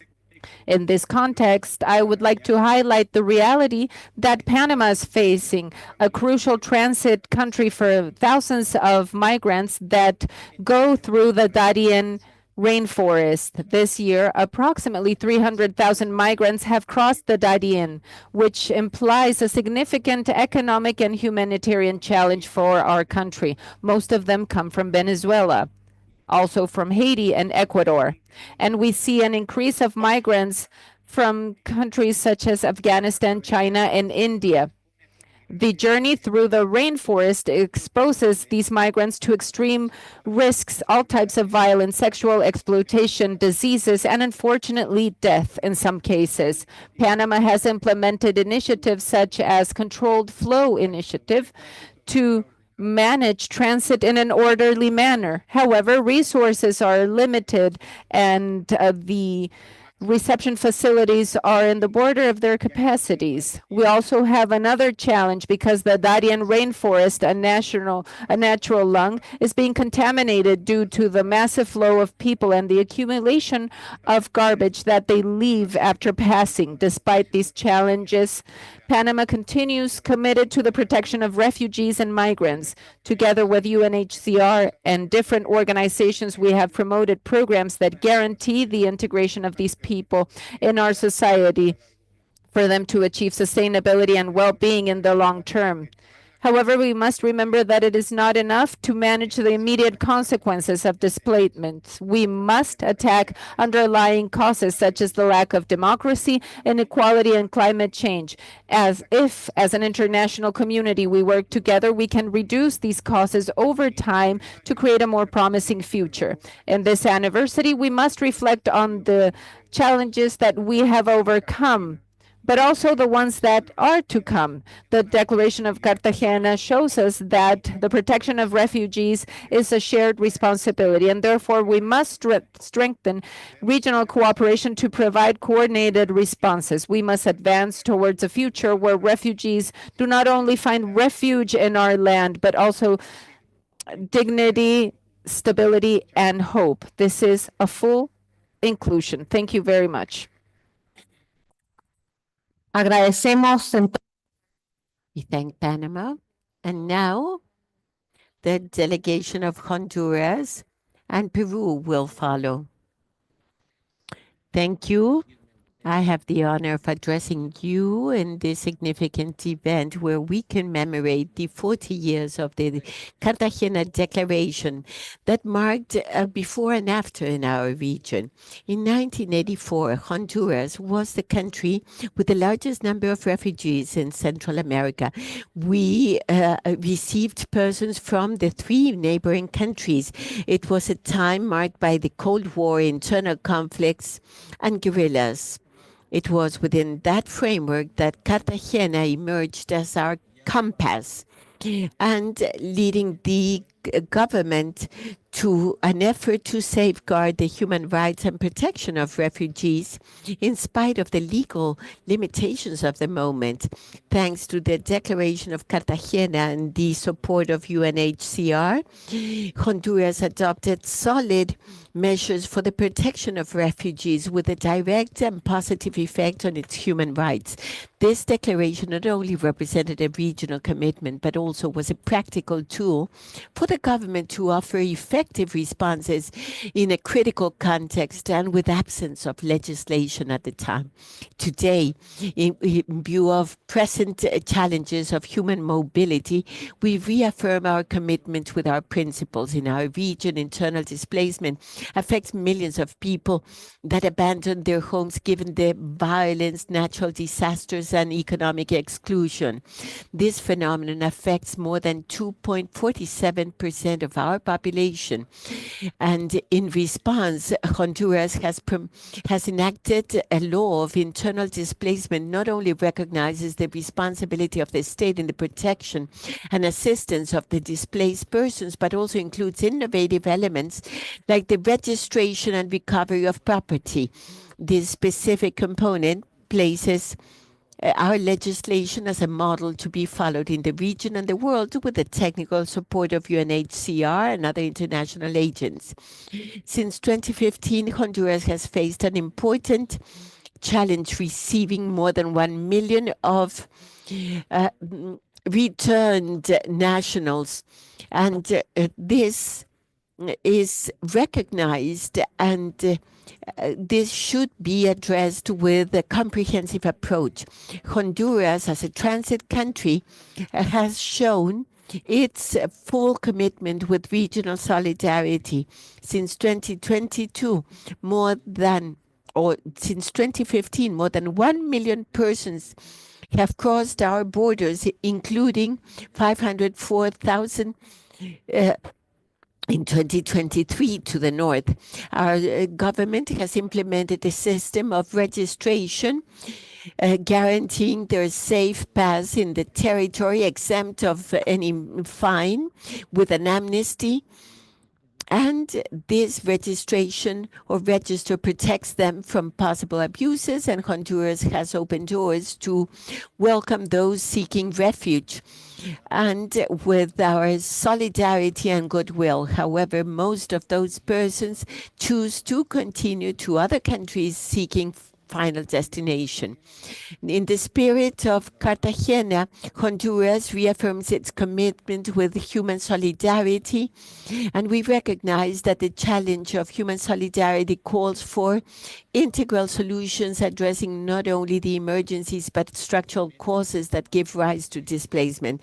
Finally, I call all countries here present to continue working together in building a region where human mobility be a choice, not a forced need. Jointly, we can guarantee to leave no one behind, either displaced, returnee, or refugee. Thank you. Agradecidos de la delegación. Thank you very much to the delegation of Honduras. Now I would like to give the floor to Peru and then Costa Rica, please. Thank you very much, distinguished authorities. Please allow me to bring the greetings and recognition from the Peruvian government to all of you, and especially to the facilitators of the process and the High Commissioner of the United Nations on Refugees for their willingness to putting human beings in the core of concern and hope. This meeting that celebrates the 40 years of the Cartagena Declaration represents our regional commitment to the protection of human rights, and also our capacity in Latin America and the Caribbean to build joint and lasting solutions for the changing challenges of human mobility. The Declaration of Cartagena in 1984 marked a before and an after in the treatment of refugees by expanding the definition of refugee and including innovative principles such as solidarity and concrete action in benefit of refugees. 40 years later, that spirit lasts, showing its capacity to adapt to changing situations, including complementary mechanisms of protection and displacement due to disasters and climate change. Today, we want to reaffirm our commitment with those principles that balance pragmatism and humanity by ensuring lasting, comprehensive, and inclusive responses. This is processes that satisfy the legitimate aspirations of attaining an orderly, safe, and respectful migration for human rights. Let me share with you some advancements that my country has implemented according to our values. We have been working closely with UNHCR and other key allies to strengthen and improve our protection system. Within the system, we have recently concluded a validation process for refugee seekers, which strengthens the trust in our institutions. Thanks to the support of UNHCR, we have provided a new facility to receive refugees to provide a better service to them. We have been able to have decentralized in-person offices in different districts of the capital where most refugees are located, and also in other provinces. We're in the final phase of a regulatory framework that will regulate the figure of statelessness in Peru, establishing a clear procedure for the evaluation of stateless people so that they can have access to fundamental rights. Peru, through the National Superintendence of Migration, has implemented migratory regularization mechanisms that provides legal status to many people in vulnerable situations. We have been working with the private sector to promote economic and labor inclusion of refugees and migrants, creating development opportunities for them and also for host communities. Our registration system prioritizes cases of vulnerable populations such as women, victims of gender violence, older people, children, and people from the LGBTQ plus community. And this is crucial for these cases. Ladies and gentlemen, Peru reaffirms its commitment with the spirit of Cartagena, the protection of refugee seekers and refugees and others that need a complementary protection, not only as a legal obligation, but as a moral duty and an opportunity to build more just, inclusive, and resilient societies. These consultations have allowed us to share best practices and build consensus that are reflected in the Declaration and Plan of Action of Chile for 2024-2034, a roadmap that will guide our action for the next decade. Peru will continue being an active partner committed in this joint effort, convinced that solidarity and cooperation can help us overcome the challenges in our region. Thank you very much. Muchísimas gracias a la delegación de Thank you, delegation of Peru. Now then, Costa Rica, and then followed by Cuba. Thank you. My greetings to the delegation of Chile and Ambassadors Fuentes, Figueroa, and also to UNHCR and to all delegations. It is an honor for me to take the floor on behalf of Costa Rica in this space, seeking to strengthen the solutions to the challenges of the region of refugees and stateless persons. Since 1984, we have been a national reference in this with the Declaration of San Jose and action plans of Mexico and Brazil.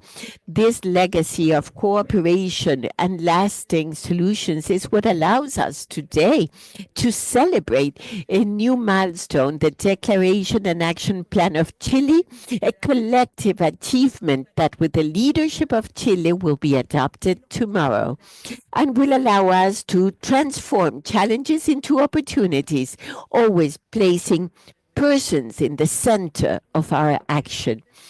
During the 3 consultations, my delegation reaffirmed its commitment with the protection and solutions at national and regional level. Since we have protected 360 stateless persons, and we improved the efforts for asylum, and also we shelter 21,000 persons who have been recognized as refugees. Also, there has been an increase of mixed movements crossing very complex routes like the Darien rainforest. And since 2022, our country has received more than 800,000 persons in the southern border, of whom 21% are persons, unaccompanied young persons. And also, we highlight the importance of promoting integration of refugees, refugee seekers, and displaced persons, and strengthen the cooperation in the local communities that receive them. The resilience is key for the success in implementing lasting solutions. During the last consultation, we underscored the efforts of the country to see to the challenges of climate change, with special attention to those persons in mobility due to natural disasters. And Costa Rica also has strengthened collective capacity to respond to challenges of human mobility. On this subject, our leadership as pro tempore chair of the Quito process during 2024, an opportunity where we drove articulation and other regional mechanisms on human mobility. In 2025, we'll take the chair of other regional mechanisms, MIPS among them, and where the country has identified as priorities the integration of asylum seekers and refuge seekers, to strengthen articulation with regional mechanisms and creating synergies with key actors, as well as the displacement due to disasters. We will continue strengthening regional articulation and aligning priorities with the process of Cartagena+40, identifying areas for joint action. Costa Rica also will assume the presidency of the platform of the displacement due to disaster in 2025 and mechanisms to address climate change and its effects on human mobility. We are committed and promoting international cooperation and innovative strategies to prevent displacements and build resilient communities. What we have reached during the Cartagena+40 process is a significant advance in our international agenda, and also reinforces the goals that we as a country continue to drive so as to achieve a more inclusive and solidarian future. We renew our commitment with a decade of joint action. Latin America and the Caribbean will continue to lead with brave and humane responses. Thank you. Muchas gracias. Thank you very much to Costa Rica for their intervention. We would like to give the floor to Cuba and then Argentina. Thank you very much, Mrs. Chair. I would like to thank the Chilean government for their hospitality and congratulate them for the intense work that they conducted during the preparation process to guarantee the success of this important meeting. They have the support of Cuba. International statistical data on displaced, on forced displacement, statelessness, and refuge show that the numbers are going up drastically. If the causes of these situations are not solved, 10 years later, we will be doing similar analyses. Getting better results in these issues is a joint objective regionally, and we will only be able to attain it with more dialogue and cooperation. We must also consider the fact that we must promote sustainable development and favor better life conditions in our countries based on a more fair and equal international order that does not continue reproducing the cycles of exclusion and poverty. At the same time, we must stop the application of unilateral coercive measures that have a direct and proven impact on the quality of life and the well-being of peoples against those that are applied. In financial economic blockage of the United States against my country seeks to asphyxiate our people, lead to a lack of hope, and make lives of all Cubans without distinction harder, with the declared purpose of creating a social unrest and a change within our constitutional order. The blockage from the United States plus the unjustifiable inclusion of Cuba in the list of states that allegedly sponsor terrorism are factors that promote unsafe, irregular, and disordered migration of our locals. Another problem to solve is the growing politicization of the figure of refugees, well defined under international law. The procedures to determine the refugee status are many times not capable or do not want to differentiate an economic migrant from a person that really needs international protection.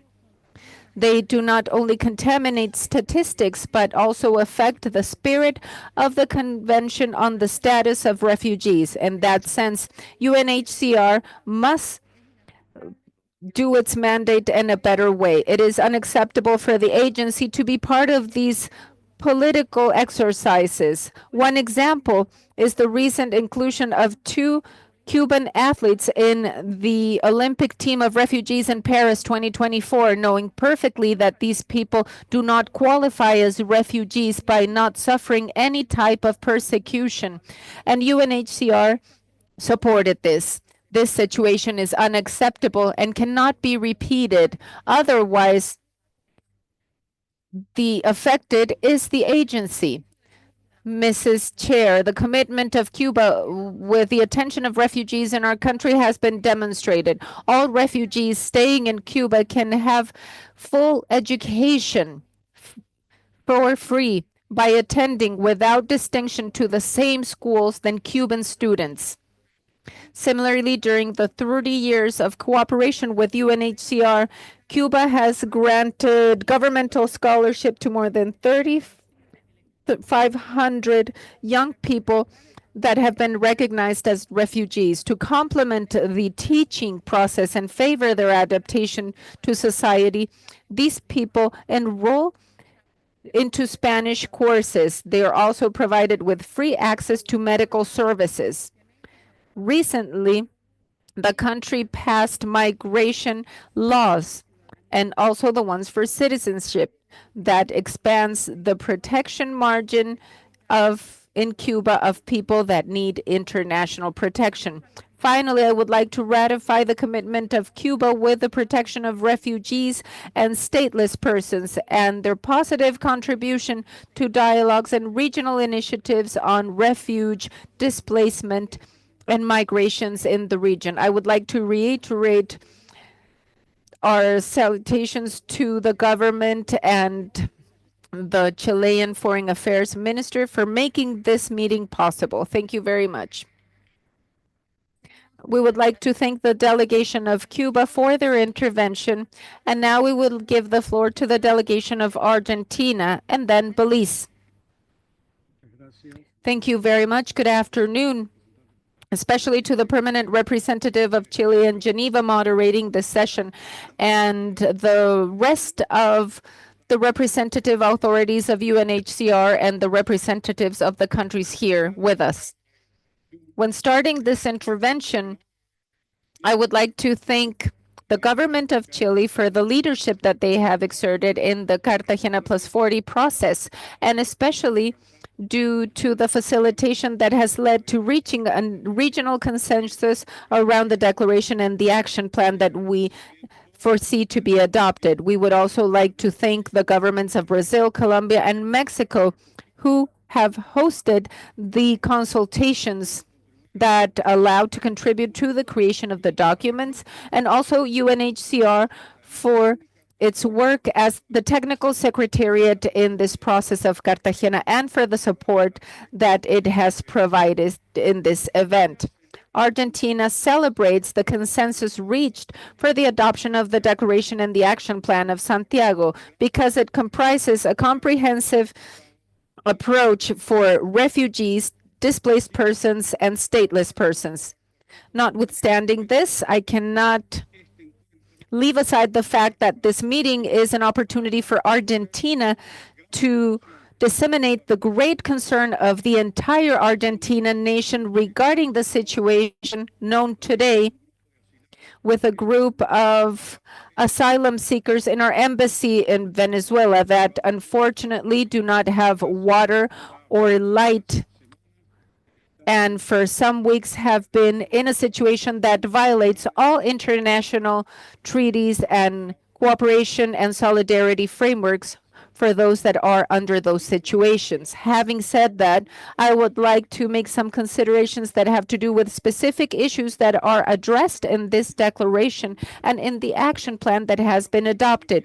Regarding climate change, the Republic of Argentina considers that everything related to those issues must be taken into account based on scientific advancement and always based on evidence without incurring in any type of dogmatism.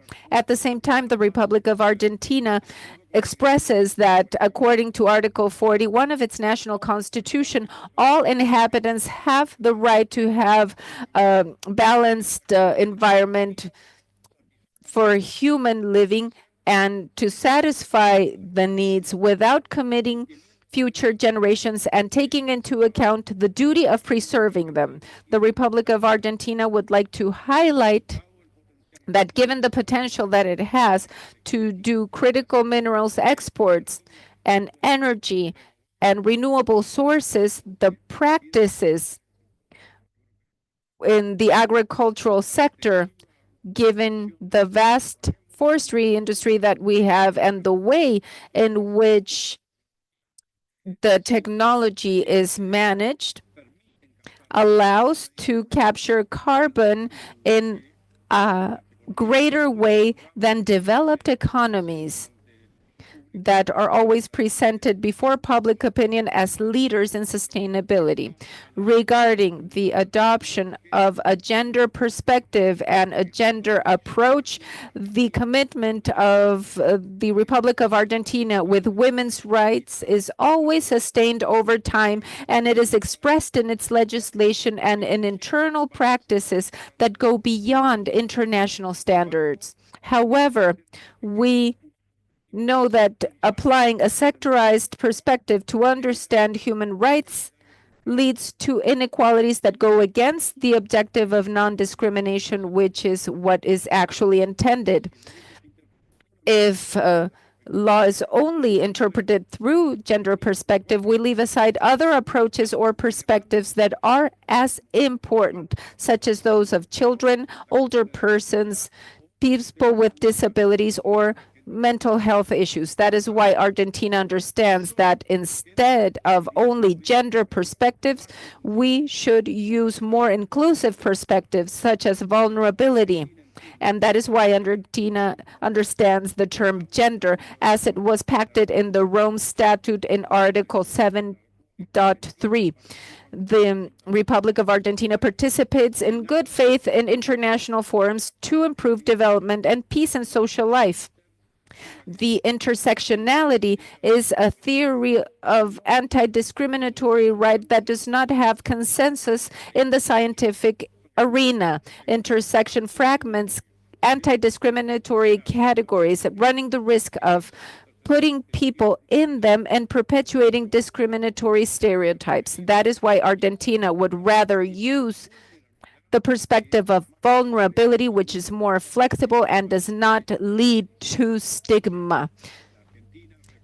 Argentina reaffirms its commitment with women's health in all of its population, and it considers restrictive to emphasize only on one aspect on the health of women that excludes the main causes of female death or women's death. According to the WHO, one of the main causes of death for women are heart failures, strokes, Alzheimer, and other illnesses, as well as pulmonary diseases, due to which, considering that and to protect the health of women, the Republic of Argentina considers that a comprehensive approach of health should be taken. The Republic of Argentina interprets that sexual and reproductive health, according to what is stated in Article 16E of the Convention on the Elimination of All Ways of Discrimination Against Women, is something that in my country has constitutional hierarchy. Article 75(22) of our Constitution that establishes that men and women have the same rights to decide freely and responsible on the number of children that they will have and the period between births and the access to education, to exert in a better way those rights. In the program of El Cairo Action of 1994 and the Platform of Action of Beijing 1995, when addressing reproductive health and reproductive rights, it was agreed to exclude the access to abortion as an integrating element of it, and that procedure cannot be considered by states as a family planning method. Since then, all the resolutions of the General Assembly of the United Nations have maintained the agreement of the International Agreement on Human Rights, not including the right to abortion as an obligation for the state parties. Argentina has also created an interpretative declaration of Article 1 on the Conventions on the Right of Children, where child is understood as every human being from conception, and Article 75, paragraph 23 of the Argentinian Constitution establishes the right to adopt positive actions by the state for children during pregnancy up to school age. Thank you very much. Agradecemos a la delegación de Argentina por su intervención. We thank Argentina for your intervention, and now Belize and then St. Lucia. Belize, please, go ahead. Good afternoon, everyone. First and foremost, I would like to thank Chile for your hospitality and leadership in order to speak in this Cartagena+40. And as I always do, I will now change to English, which is the official language of our country, Belize. It is my honor to join you today representing the government of Belize. I begin by recognizing the importance of these spaces where we can come together to share good practices and discuss protection and sustainable solutions for forcibly displaced persons. Many of the persons that flee their homes and seek new beginnings have a great desire to give back to the communities that host them. And societies like ours that integrate them benefit from the skills, the dynamism, and the diversity that they bring. Our participation in regional mechanisms like the Global Compact on Refugees, the MERPs, and the Cartagena+40 has shown us the various ways in which we can collectively support those in need of international protection through our shared responsibility. Within the framework of the principles and the spirit of the 1984 Cartagena Declaration, the Cartagena+40 process was articulated as an open space for reflection in an inclusive exchange environment to analyze existing and future challenges and opportunities with an aim to generate a strategic regional framework of priorities, existing good practices, and the strengthening of existing standards. At the previous thematic consultations, we highlighted the need for sustainable support for host communities like Belize as a structural element of social integration, peaceful coexistence, and social cohesion. In Belize, we have embarked and implemented several initiatives, including the Amnesty Program and the MERP's Good Practice Implementation Project, which both aim to support the legal and socioeconomic integration of asylum seekers and refugees. The MERP's National Action Plan for 2024 to 2026 includes the pledges made by the government of Belize at the 2023 Global Refugee Forum. These pledges not only align with the MERPs, but also with Cartagena+40, as they focus on strengthening our asylum systems and providing sustainable solutions for asylum seekers and refugees. Through these national priorities, Belize will also further the social integration and cohesion of forcibly displaced persons in Belize, while also synergizing our priorities within these various regional platforms to avoid a duplication of our efforts. In this respect, I wish to emphasize how important it is that we continue to synergize our efforts within these mechanisms. As Belize is both a Central American and a Caribbean nation, I believe we have a unique perspective on participating in these various mechanisms, and we remain open to continue sharing our challenges and our good practices as we have done in other spaces throughout this year. Once again, Excellencies, distinguished delegates, we look forward to continue working with you in the coming years. Thank you.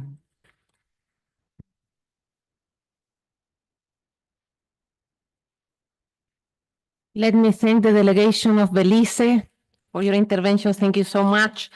Y continuamos entonces con Santa Lucía y se prepara. Now we continue with St. Lucia, and then Paraguay will be following.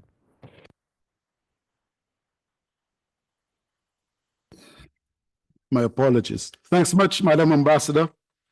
And I wish to recognize the contribution of the government of Chile in making this, helping us realize this declaration here today, particularly the Minister of External Affairs, Mr. Alberto Van Calveren. Distinguished guests, esteemed colleagues, ladies and gentlemen, today we gather together in a moment of profound significance, not only for our beloved country, St. Lucia, but also for the broader community of nations, particularly Latin America, and the Caribbean, committed to safeguarding the rights and dignity of all individuals, regardless of their circumstances. As we gather here in Santiago, Chile, I wish to express our heartfelt recognition, firstly, of the tireless efforts undertaken by the Republic of Chile in shaping the Chile Declaration and Action Plan 2024-2034 on the protection of people in situations of human mobility and statelessness. This initiative is testament to Chile's leadership, compassion, and unwavering commitment to human rights. I also wish to recognize the efforts of the governments and people of Colombia, Brazil, and Mexico, as well as agencies like the International Organization on Migration, the UNHCR, and ECLACT, all of whom have provided great leadership in ensuring that we could have attained the successes and achievements that we have now attained. And also the many like us, the participant countries, agencies, and individuals who have all contributed in our own, sometimes small, but significant ways in getting us to this point of signing. I wish to say thanks on behalf of the many of us vulnerable individuals who this declaration will provide protection, comfort, and some measure of assurance that there is hope and a humanitarian heart in the majority of us. In our interconnected world, the issues of human mobility and statelessness have become increasingly urgent. Millions of individuals find themselves displaced due to conflict, persecution, natural and man-made disasters, environmental degradation, and economic instability. These challenges transcend borders, affecting the lives of people in every corner of the globe. Stateless individuals in particular are among the most vulnerable, often lacking access to basic rights such as food, education, healthcare, and legal protection. St. Lucia, like many nations, has witnessed the impact of these issues. We understand that human mobility can be a catalyst for growth and development, but it can also lead to significant challenges if not managed with compassion and foresight. As a small island developing state, we recognize that our response to these global challenges must be rooted in collaboration, solidarity, and respect for human rights. The Chilean Declaration and Action Plan 2024-2034 represents a bold and forward-thinking initiative aimed at addressing the complexities of human mobility and statelessness. It outlines a comprehensive framework for action, emphasizing the need for international cooperation, the protection of human rights, and the empowerment of affected individuals. Chile's leadership in this endeavor is commendable. By spearheading this initiative, Chile has demonstrated its commitment to fostering a global dialogue on the rights of displaced and stateless persons. The declaration serves as a platform for countries to share their best practices, develop innovative solutions, and work collaboratively towards a future where every individual, regardless of their status, can live with dignity and security. St. Lucia wholeheartedly endorses the principles enshrined in the Chile Declaration and Action Plan. We believe that every person has the right to live free from fear and persecution, to seek safety, and to enjoy the fundamental freedoms that are the birthright of all humanity. In this context, we will reaffirm our commitment to, 1, promoting human rights. We will continue to advocate for the protection of human rights for all individuals, regardless of their immigration status. This includes ensuring access to education, healthcare, and legal assistance for displaced persons and stateless individuals. 2, strengthening international cooperation. We recognize that addressing human mobility and statelessness requires a concerted global effort. St. Lucia is committed to working with our regional partners and the international community to develop effective policies and programs that respond to the needs of affected populations. 3, empowering affected individuals. We believe that those affected by human mobility and statelessness should have a voice in shaping the policies that impact their lives. St. Lucia will prioritize the inclusion of affected individuals in decision-making processes and support initiatives that empower them to reclaim their rights. And 4, addressing root causes. To effectively tackle the challenges of human mobility, we must address the root causes of displacement. St. Lucia is dedicated to promoting sustainable development, peace, and security in our region, recognizing that these efforts are essential to preventing forced migration. In furtherance of these principles, the government of St. Lucia has agreed to develop a national migration policy and action plan, which will be pursued vigorously in 2025 with the declared support of the International Organization on Migration. In recognition of Chile's leadership, St. Lucia looks forward to collaborating closely with the Chilean government and the other nations who have been at the forefront of this initiative to implement this Chilean Declaration and action plan. We believe that by working together, we can develop innovative solutions and share valuable insights that will strengthen our collective response to these most urgent and pressing challenges. Our partnership with Chile will be instrumental in fostering regional dialogues and initiatives that address the specific needs of our communities. As we embark on this journey, we must remain committed to inclusivity, ensuring that the voices of the marginalized and displaced individuals are heard and respected. While government action is vital, we must also recognize the crucial role that civil society and local communities play in addressing the challenges of human mobility and statelessness. Oftentimes, governments are very challenged to perform these roles. Non-governmental agencies, organizations, grassroots movements, and community leaders are often at the forefront of efforts to support displaced individuals and promote their rights. St. Lucia will work to strengthen partnerships with civil society organizations, recognizing their invaluable expertise and insight. Together, we can create programs that provide essential services, advocate for policy changes, and raise awareness about the rights of displaced and stateless individuals. Today, the critical importance of recognizing and addressing the challenges faced by individuals in situations of human mobility and statelessness have been illuminated. The Chilean Declaration and Action Plan 2024-2034 serves as a beacon of hope and a comprehensive framework designed to guide us towards a more just and inclusive future. Chile's leadership and unwavering commitment to this cause have set a valuable precedent for nations around the globe, and it is essential that we recognize and continue to commend their efforts. As we reflect on the implications of this declaration, we reaffirm St. Lucia's commitment to solidarity and proactive advocacy for the rights of the vulnerable populations within our borders and beyond.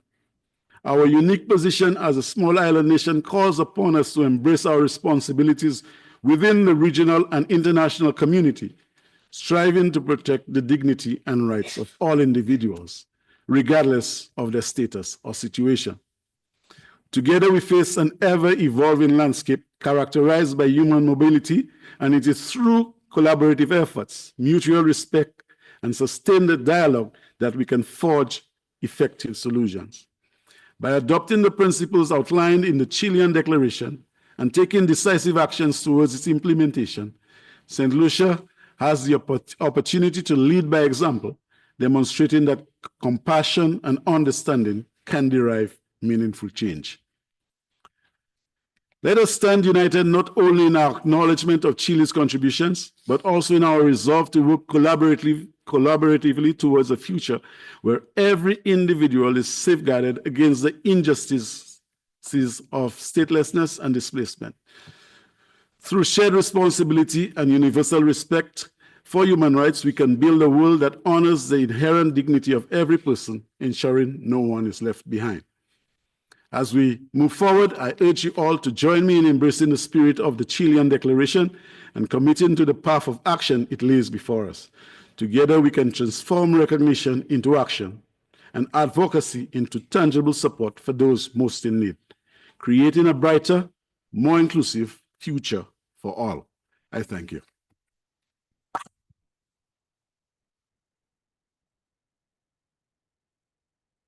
Let me thank St. Lucia for their intervention. Thank you so much. Y quisiera decir que And I would like to say that our interpreters need to leave at 6:30 p.m. Thank you very much for your work. We will continue without interpretation, and we only have 4 states left. We will continue then with Paraguay, and after Paraguay comes Suriname. Muchas gracias, embajadora Fuentes. En primer lugar, un cordial saludo y felicitaciones al país anfitrión por su cálida hospitalidad y liderazgo en este foro. Felicitaciones extensivas a la Secretaría. Distinguidos representantes de los Estados miembros, representantes de los organismos internacionales, representantes de la sociedad civil, a todos los presentes. Es un honor participar en esta conferencia para reflexionar y avanzar en la protección de las personas refugiadas de nuestra región. Es así que durante la PPT paraguaya, en la reunión de CONARES del Mercosur, en el mes de mayo del corriente año, se aprobó la declaración de apoyo a este proceso, por lo que reafirmamos nuestro compromiso en la protección de los derechos de los refugiados. En las últimas décadas, nuestra región ha logrado avances significativos en la creación de un marco normativo y de políticas que promueven la protección de las personas refugiadas. La Declaración de Cartagena de 1984, que reconoce el derecho a buscar asilo y protege a quienes huyen de la violencia, la persecución y las violaciones de derechos humanos, sigue siendo un faro de esperanza para millones de personas en América Latina. Paraguay, en particular, trabaja arduamente para implementar estos principios. En este contexto, es relevante destacar la importancia del principio de no devolución, que prohíbe la expulsión o devolución de personas cuya vida, seguridad o libertad corran peligro. Este principio es fundamental para garantizar la seguridad y protección de los refugiados. Paraguay ha asumido este compromiso y sigue fortaleciendo sus capacidades institucionales para asegurar que se respeten los derechos de las personas en situación de refugio, así como para brindarles el apoyo necesario para su integración en nuestra sociedad. Subrayamos que la figura del refugio es un mecanismo de protección y debemos ser vigilantes para evitar que sea utilizada por aquellos que intentan evadir sus responsabilidades legales o judiciales.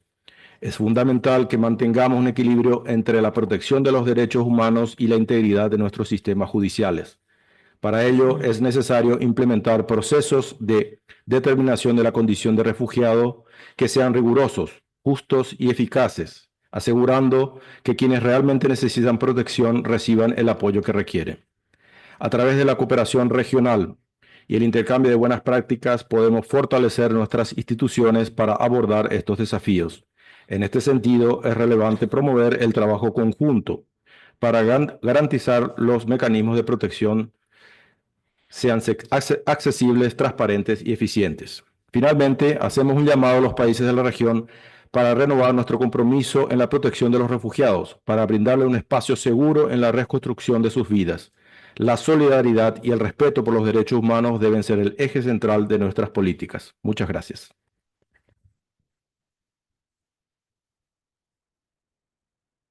Muchísimas gracias a la delegación de Paraguay. A continuación, entonces, tengo a Surinam, seguido de Guatemala. Adelante, por favor. Your Excellencies, representatives of the UN and UN organizations, different organizations, distinguished delegates, ladies and gentlemen, good evening, buenas noches, and in Dutch, goedenavond. Madam Ambassador, it's a great honor to address this high-level ministerial event on behalf of the Minister of Foreign Affairs, International Business and International Cooperation of the Republic of Suriname, His Excellency Albert Ramdien, and what I would like to convey his regards and best wishes to Minister His Excellency Van Klaveren. Madam Chair, I would like to congratulate the government of Chile for successfully hosting the Cartagena+40 meeting commemorating the 40th anniversary of the Cartagena Declaration on Refugees. Your leadership in this significant event underscores Chile's unwavering commitment to refugees protection and regional cooperation. The adoption of the Chile Declaration and Plan of Action 2024-2034 will mark a pivotal step towards addressing contemporary displacement challenges in Latin America and the Caribbean. I would also like to thank and acknowledge all the valuable work of UNHCR. Please allow me to express our profound appreciation for this opportunity to reflect on the enduring legacy and relevance of the 1984 Cartagena Declaration on Refugees, a landmark instrument that has shaped regional and global approaches to refugees protections. The Cartagena Declaration stands as a testament to the spirit of solidarity and characterized Latin America and the Caribbean. It sets regional cooperation in offering protection and asylum to those in need, marking a turning point in refugees protections and fostering a tradition of shared responsibility across the region. Ladies and gentlemen, Suriname profoundly aligns itself with these values and remains committed to upholding them. In line with this commitment, the Republic of Suriname acceded to the 1951 Refugee Convention and its 1967 Protocol in 1971. This early adherence underscores Suriname's recognition of the importance of international cooperation in addressing the need of those fleeing persecution. Following our independence, Suriname has reaffirmed this commitment, contributing actively to global efforts to protect vulnerable populations and uphold the rights of refugees. In Suriname, asylum applications are presently managed in collaboration with the UNHCR, which plays a pivotal role in ensuring the protection of asylum seekers within our borders. While migration status is not explicitly codified in our national constitution, Article 8 provides foundation of equal protection, and additionally, the foreigner laws of 1992 of the Republic of Suriname establishes provision for protection of vulnerable group in Article 10, 16, and 17. Currently, asylum seeker registered with the UNHCR and upon a positive assessment, they receive renewable certificates, enabling them to apply for an annual renewable certificate, which allows them to apply for residence permit with our government. Madam Chair, ladies and gentlemen, the Republic of Suriname deeply values the technical and operation supports provided by the UNHCR. Past initiatives, such as training national stakeholders on refugee protections, have been instrumental in building foundation capacity and enhancing understanding of this complex issue. Moving forward, we eagerly anticipate further technical support to establish a structured and efficient national asylum application procedure. The appointment of focal points within the Ministry of Foreign Affairs, as well as the Ministry of Justice and Police, reflects our commitment to advancing this goal. Furthermore, regular meetings with UNHCR have strengthened information sharing mechanism and laying a solid foundation for the future collaboration and meaningful progress in addressing the needs of asylum-seeking refugees. Madam Chair, with your permission, please allow me to highlight some of the key actions Suriname has undertaken as part of its commitment to the Cartagena Declaration. Establishment of the Commission of Foreigners in the Asylum Procedures, in Dutch, Commissie Vreemdelingen en Asielprocedure, formed in 2021. This commission has been instrumental in exchanging information with the UNHCR, identifying challenges faced by asylum seekers and developing solution-oriented models. It comprises representatives from key government ministries and the UNHCR, ensuring a collaborative and multi-sectoral approach. Furthermore, knowledge exchange, exploring ideas to establish a formal asylum procedure, has also been conducted. Suriname has engaged in productive discussions with regional partners, including Belize, to learn from their experiences and best practices in establishing national asylum procedures. Additionally, 2 government officials participated also in an internship in Belgium to gain practical insights into asylum systems and the functioning of asylum procedure systems. Last but not least, the data sharing agreement with the UNHCR. This agreement facilitates enhanced cooperation by enabling Suriname to access critical data on asylum asylum seekers from UNHCR, thereby improving decision-making processes and fostering greater accountability. These initiatives underscore Suriname's commitment to advancing refugee protection in alignment with both regional and international standards. However, we recognize that much work remains to be done. The Cartagena+40 process provides a valuable opportunity to reaffirm our shared commitments and to strengthen regional cooperation in addressing the challenges of forced migration. In conclusion, ladies and gentlemen, Suriname has already experienced the proven impacts of forced displacement, particularly with the arrival of individuals seeking refugees from neighboring countries. It is in this context that we reaffirm our dedication to ensure that protection and well-being of asylum seekers and refugees.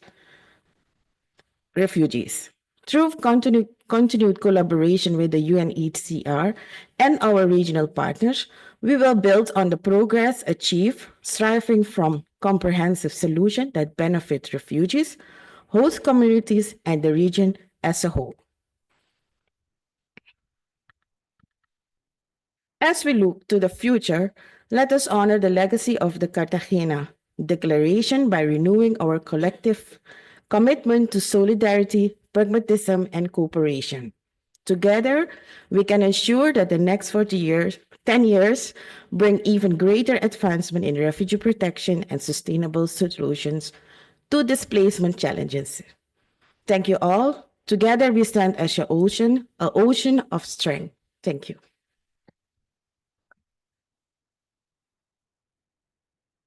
Let me thank the intervention of Suriname. Y a continuación le doy la palabra a Guatemala y le sigue San Kitts. Adelante, por favor. Muchas gracias, señora presidenta. Buenas tardes, noches a todas y a todos. Guatemala se congratula porque este evento ministerial del proceso Cartagena+40 conmemora el 40º aniversario de la Declaración de Cartagena sobre los Refugiados, adoptada en 1984, que es uno de los instrumentos jurídicos más importantes de las últimas décadas en materia de protección en América Latina y el Caribe, un hito en la tradición de solidaridad, asilo regional, cooperación, que recomendó la adopción de una definición ampliada de persona refugiada, extendiendo la protección a quienes huyeron forzadamente de sus países. El proceso Cartagena sigue siendo un modelo pionero de colaboración regional y de responsabilidad compartida que se enfoca en la promoción de soluciones a través de planes de acción decenales de México de 2004 y de Brasil de 2014, ha permitido identificar nuevos retos humanitarios y proponer respuestas efectivas para mejorar la protección y soluciones para las personas refugiadas, desplazadas y apátridas en los países de América Latina y el Caribe. El proceso Cartagena+40 evidencia que no podemos atender las necesidades de esta población vulnerable de manera separada. Todo lo contrario, pone de relieve la necesidad de continuar aunando esfuerzos entre países para fortalecer el involucramiento y la participación de la colaboración, de la cooperación internacional en su conjunto, basados en los principios de solidaridad y de responsabilidad compartida según lo dispuesto en el Pacto Mundial sobre los Refugiados. La conmemoración del proceso Cartagena+40 muestra el interés de los países del hemisferio de continuar siendo parte en esta iniciativa, inspirando lo que se conoce como el espíritu de Cartagena, caracterizado por un enfoque prioritario en la protección de personas refugiadas, la aproximación pacífica y humanitaria a los desafíos de la protección, reconociendo los vínculos entre el derecho internacional de los derechos humanos y el derecho internacional de los refugiados, así como los principios de solidaridad y cooperación, al espíritu humanitario y apolítico, así como al carácter pragmático y visionario que lo han caracterizado a lo largo de su historia. Es de resaltar que las consultas llevadas a cabo en México, Brasil y Colombia fueron determinantes para analizar los retos y las oportunidades que sirvieron de insumo para que la construcción de la Declaración y su Plan de Acción Chile para el decenio 2024-2034 se realizaran en un marco regional estratégico de prioridades y buenas prácticas existentes, con base a los estándares internacionales en derecho internacional de refugio. Con la Declaración y su Plan de Acción Chile se marcará el camino para atender los desafíos de los siguientes 10 años, con enfoque orientativo, con programas que se caracterizarán por su flexibilidad y adaptabilidad, lo cual permitirá que el proceso Cartagena+40 se mantenga como un espacio continuo de búsqueda de respuestas compartidas y solidarias, en consonancia con el Pacto Mundial sobre los Refugiados. El Estado de Guatemala refrenda su compromiso de continuar redoblando esfuerzos para brindar respuestas a las personas refugiadas, desplazadas con necesidad de protección internacional y sus familias, generando oportunidades que admitan la promoción de soluciones inclusivas y sostenibles durante el próximo decenio. Como signatario de la Convención sobre el Estatuto de los Refugiados de 1951 y su protocolo de 1957 y de la Declaración de Cartagena, Guatemala reafirma su compromiso y su apoyo a los principios del derecho internacional de refugio y una participación activa en los mecanismos regionales como Cartagena+40 y el Marco Integral Regional para la Protección y Soluciones MIRPS, que operan de conformidad con el Pacto Mundial sobre los Refugiados. En nombre del Estado de Guatemala, quiero extender un especial agradecimiento al señor Filippo Grandi, Alto Comisionado de las Naciones Unidas para los Refugiados, por su labor y por su importante contribución al frente de la Secretaría Técnica de este proceso. No quisiera concluir sin agradecer y felicitar al gobierno de Chile como país líder del proceso Cartagena+40 y estupendo anfitrión en este evento conmemorativo que fortalece el proceso, así como a los gobiernos de Brasil, Colombia y México por haber coauspiciado las reuniones regionales. Muchas gracias.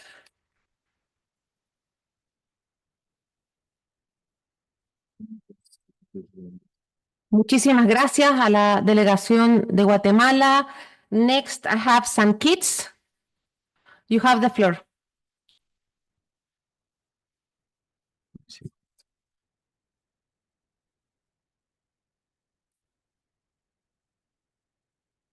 Honorable ministers, distinguished delegates, participants, ladies and gentlemen, good evening. First, let me apologize on behalf of the Right Honorable Dr. Denzel Douglas, Minister of Foreign Affairs, who is unable to attend this meeting due to conflicting commitments. It is definitely an honor to address this distinguished gathering as we commemorate the 40th anniversary of the Cartagena on refugees.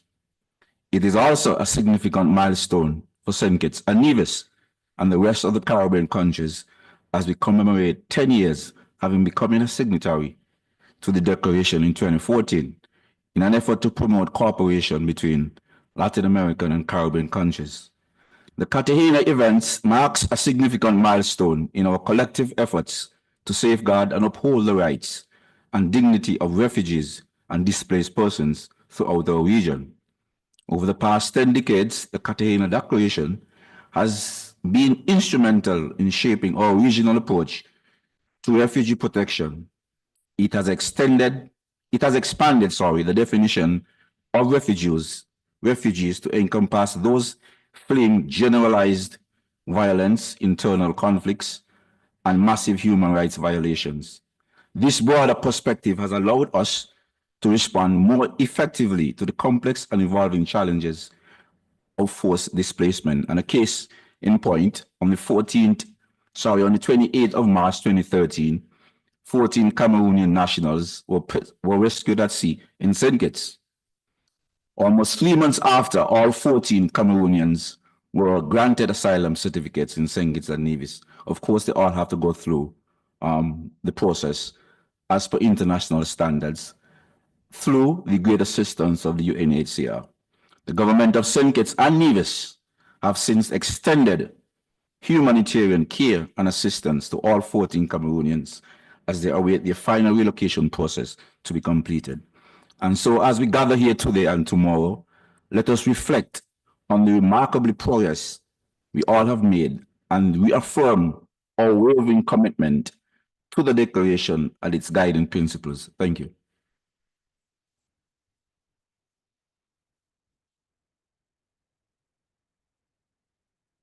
Thank you so much, St. Kitts.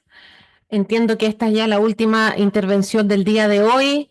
Quisiera agradecer a todos los países intervinientes por sus valiosas contribuciones, por el espíritu constructivo, dialogante que ha caracterizado este proceso y también esta tarde.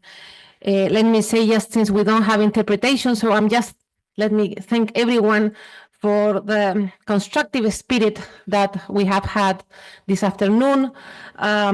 Also, thank you for your contributions, and we believe that will allow us to adopt the Santiago Plan of Action and Declaration tomorrow in a consensual manner.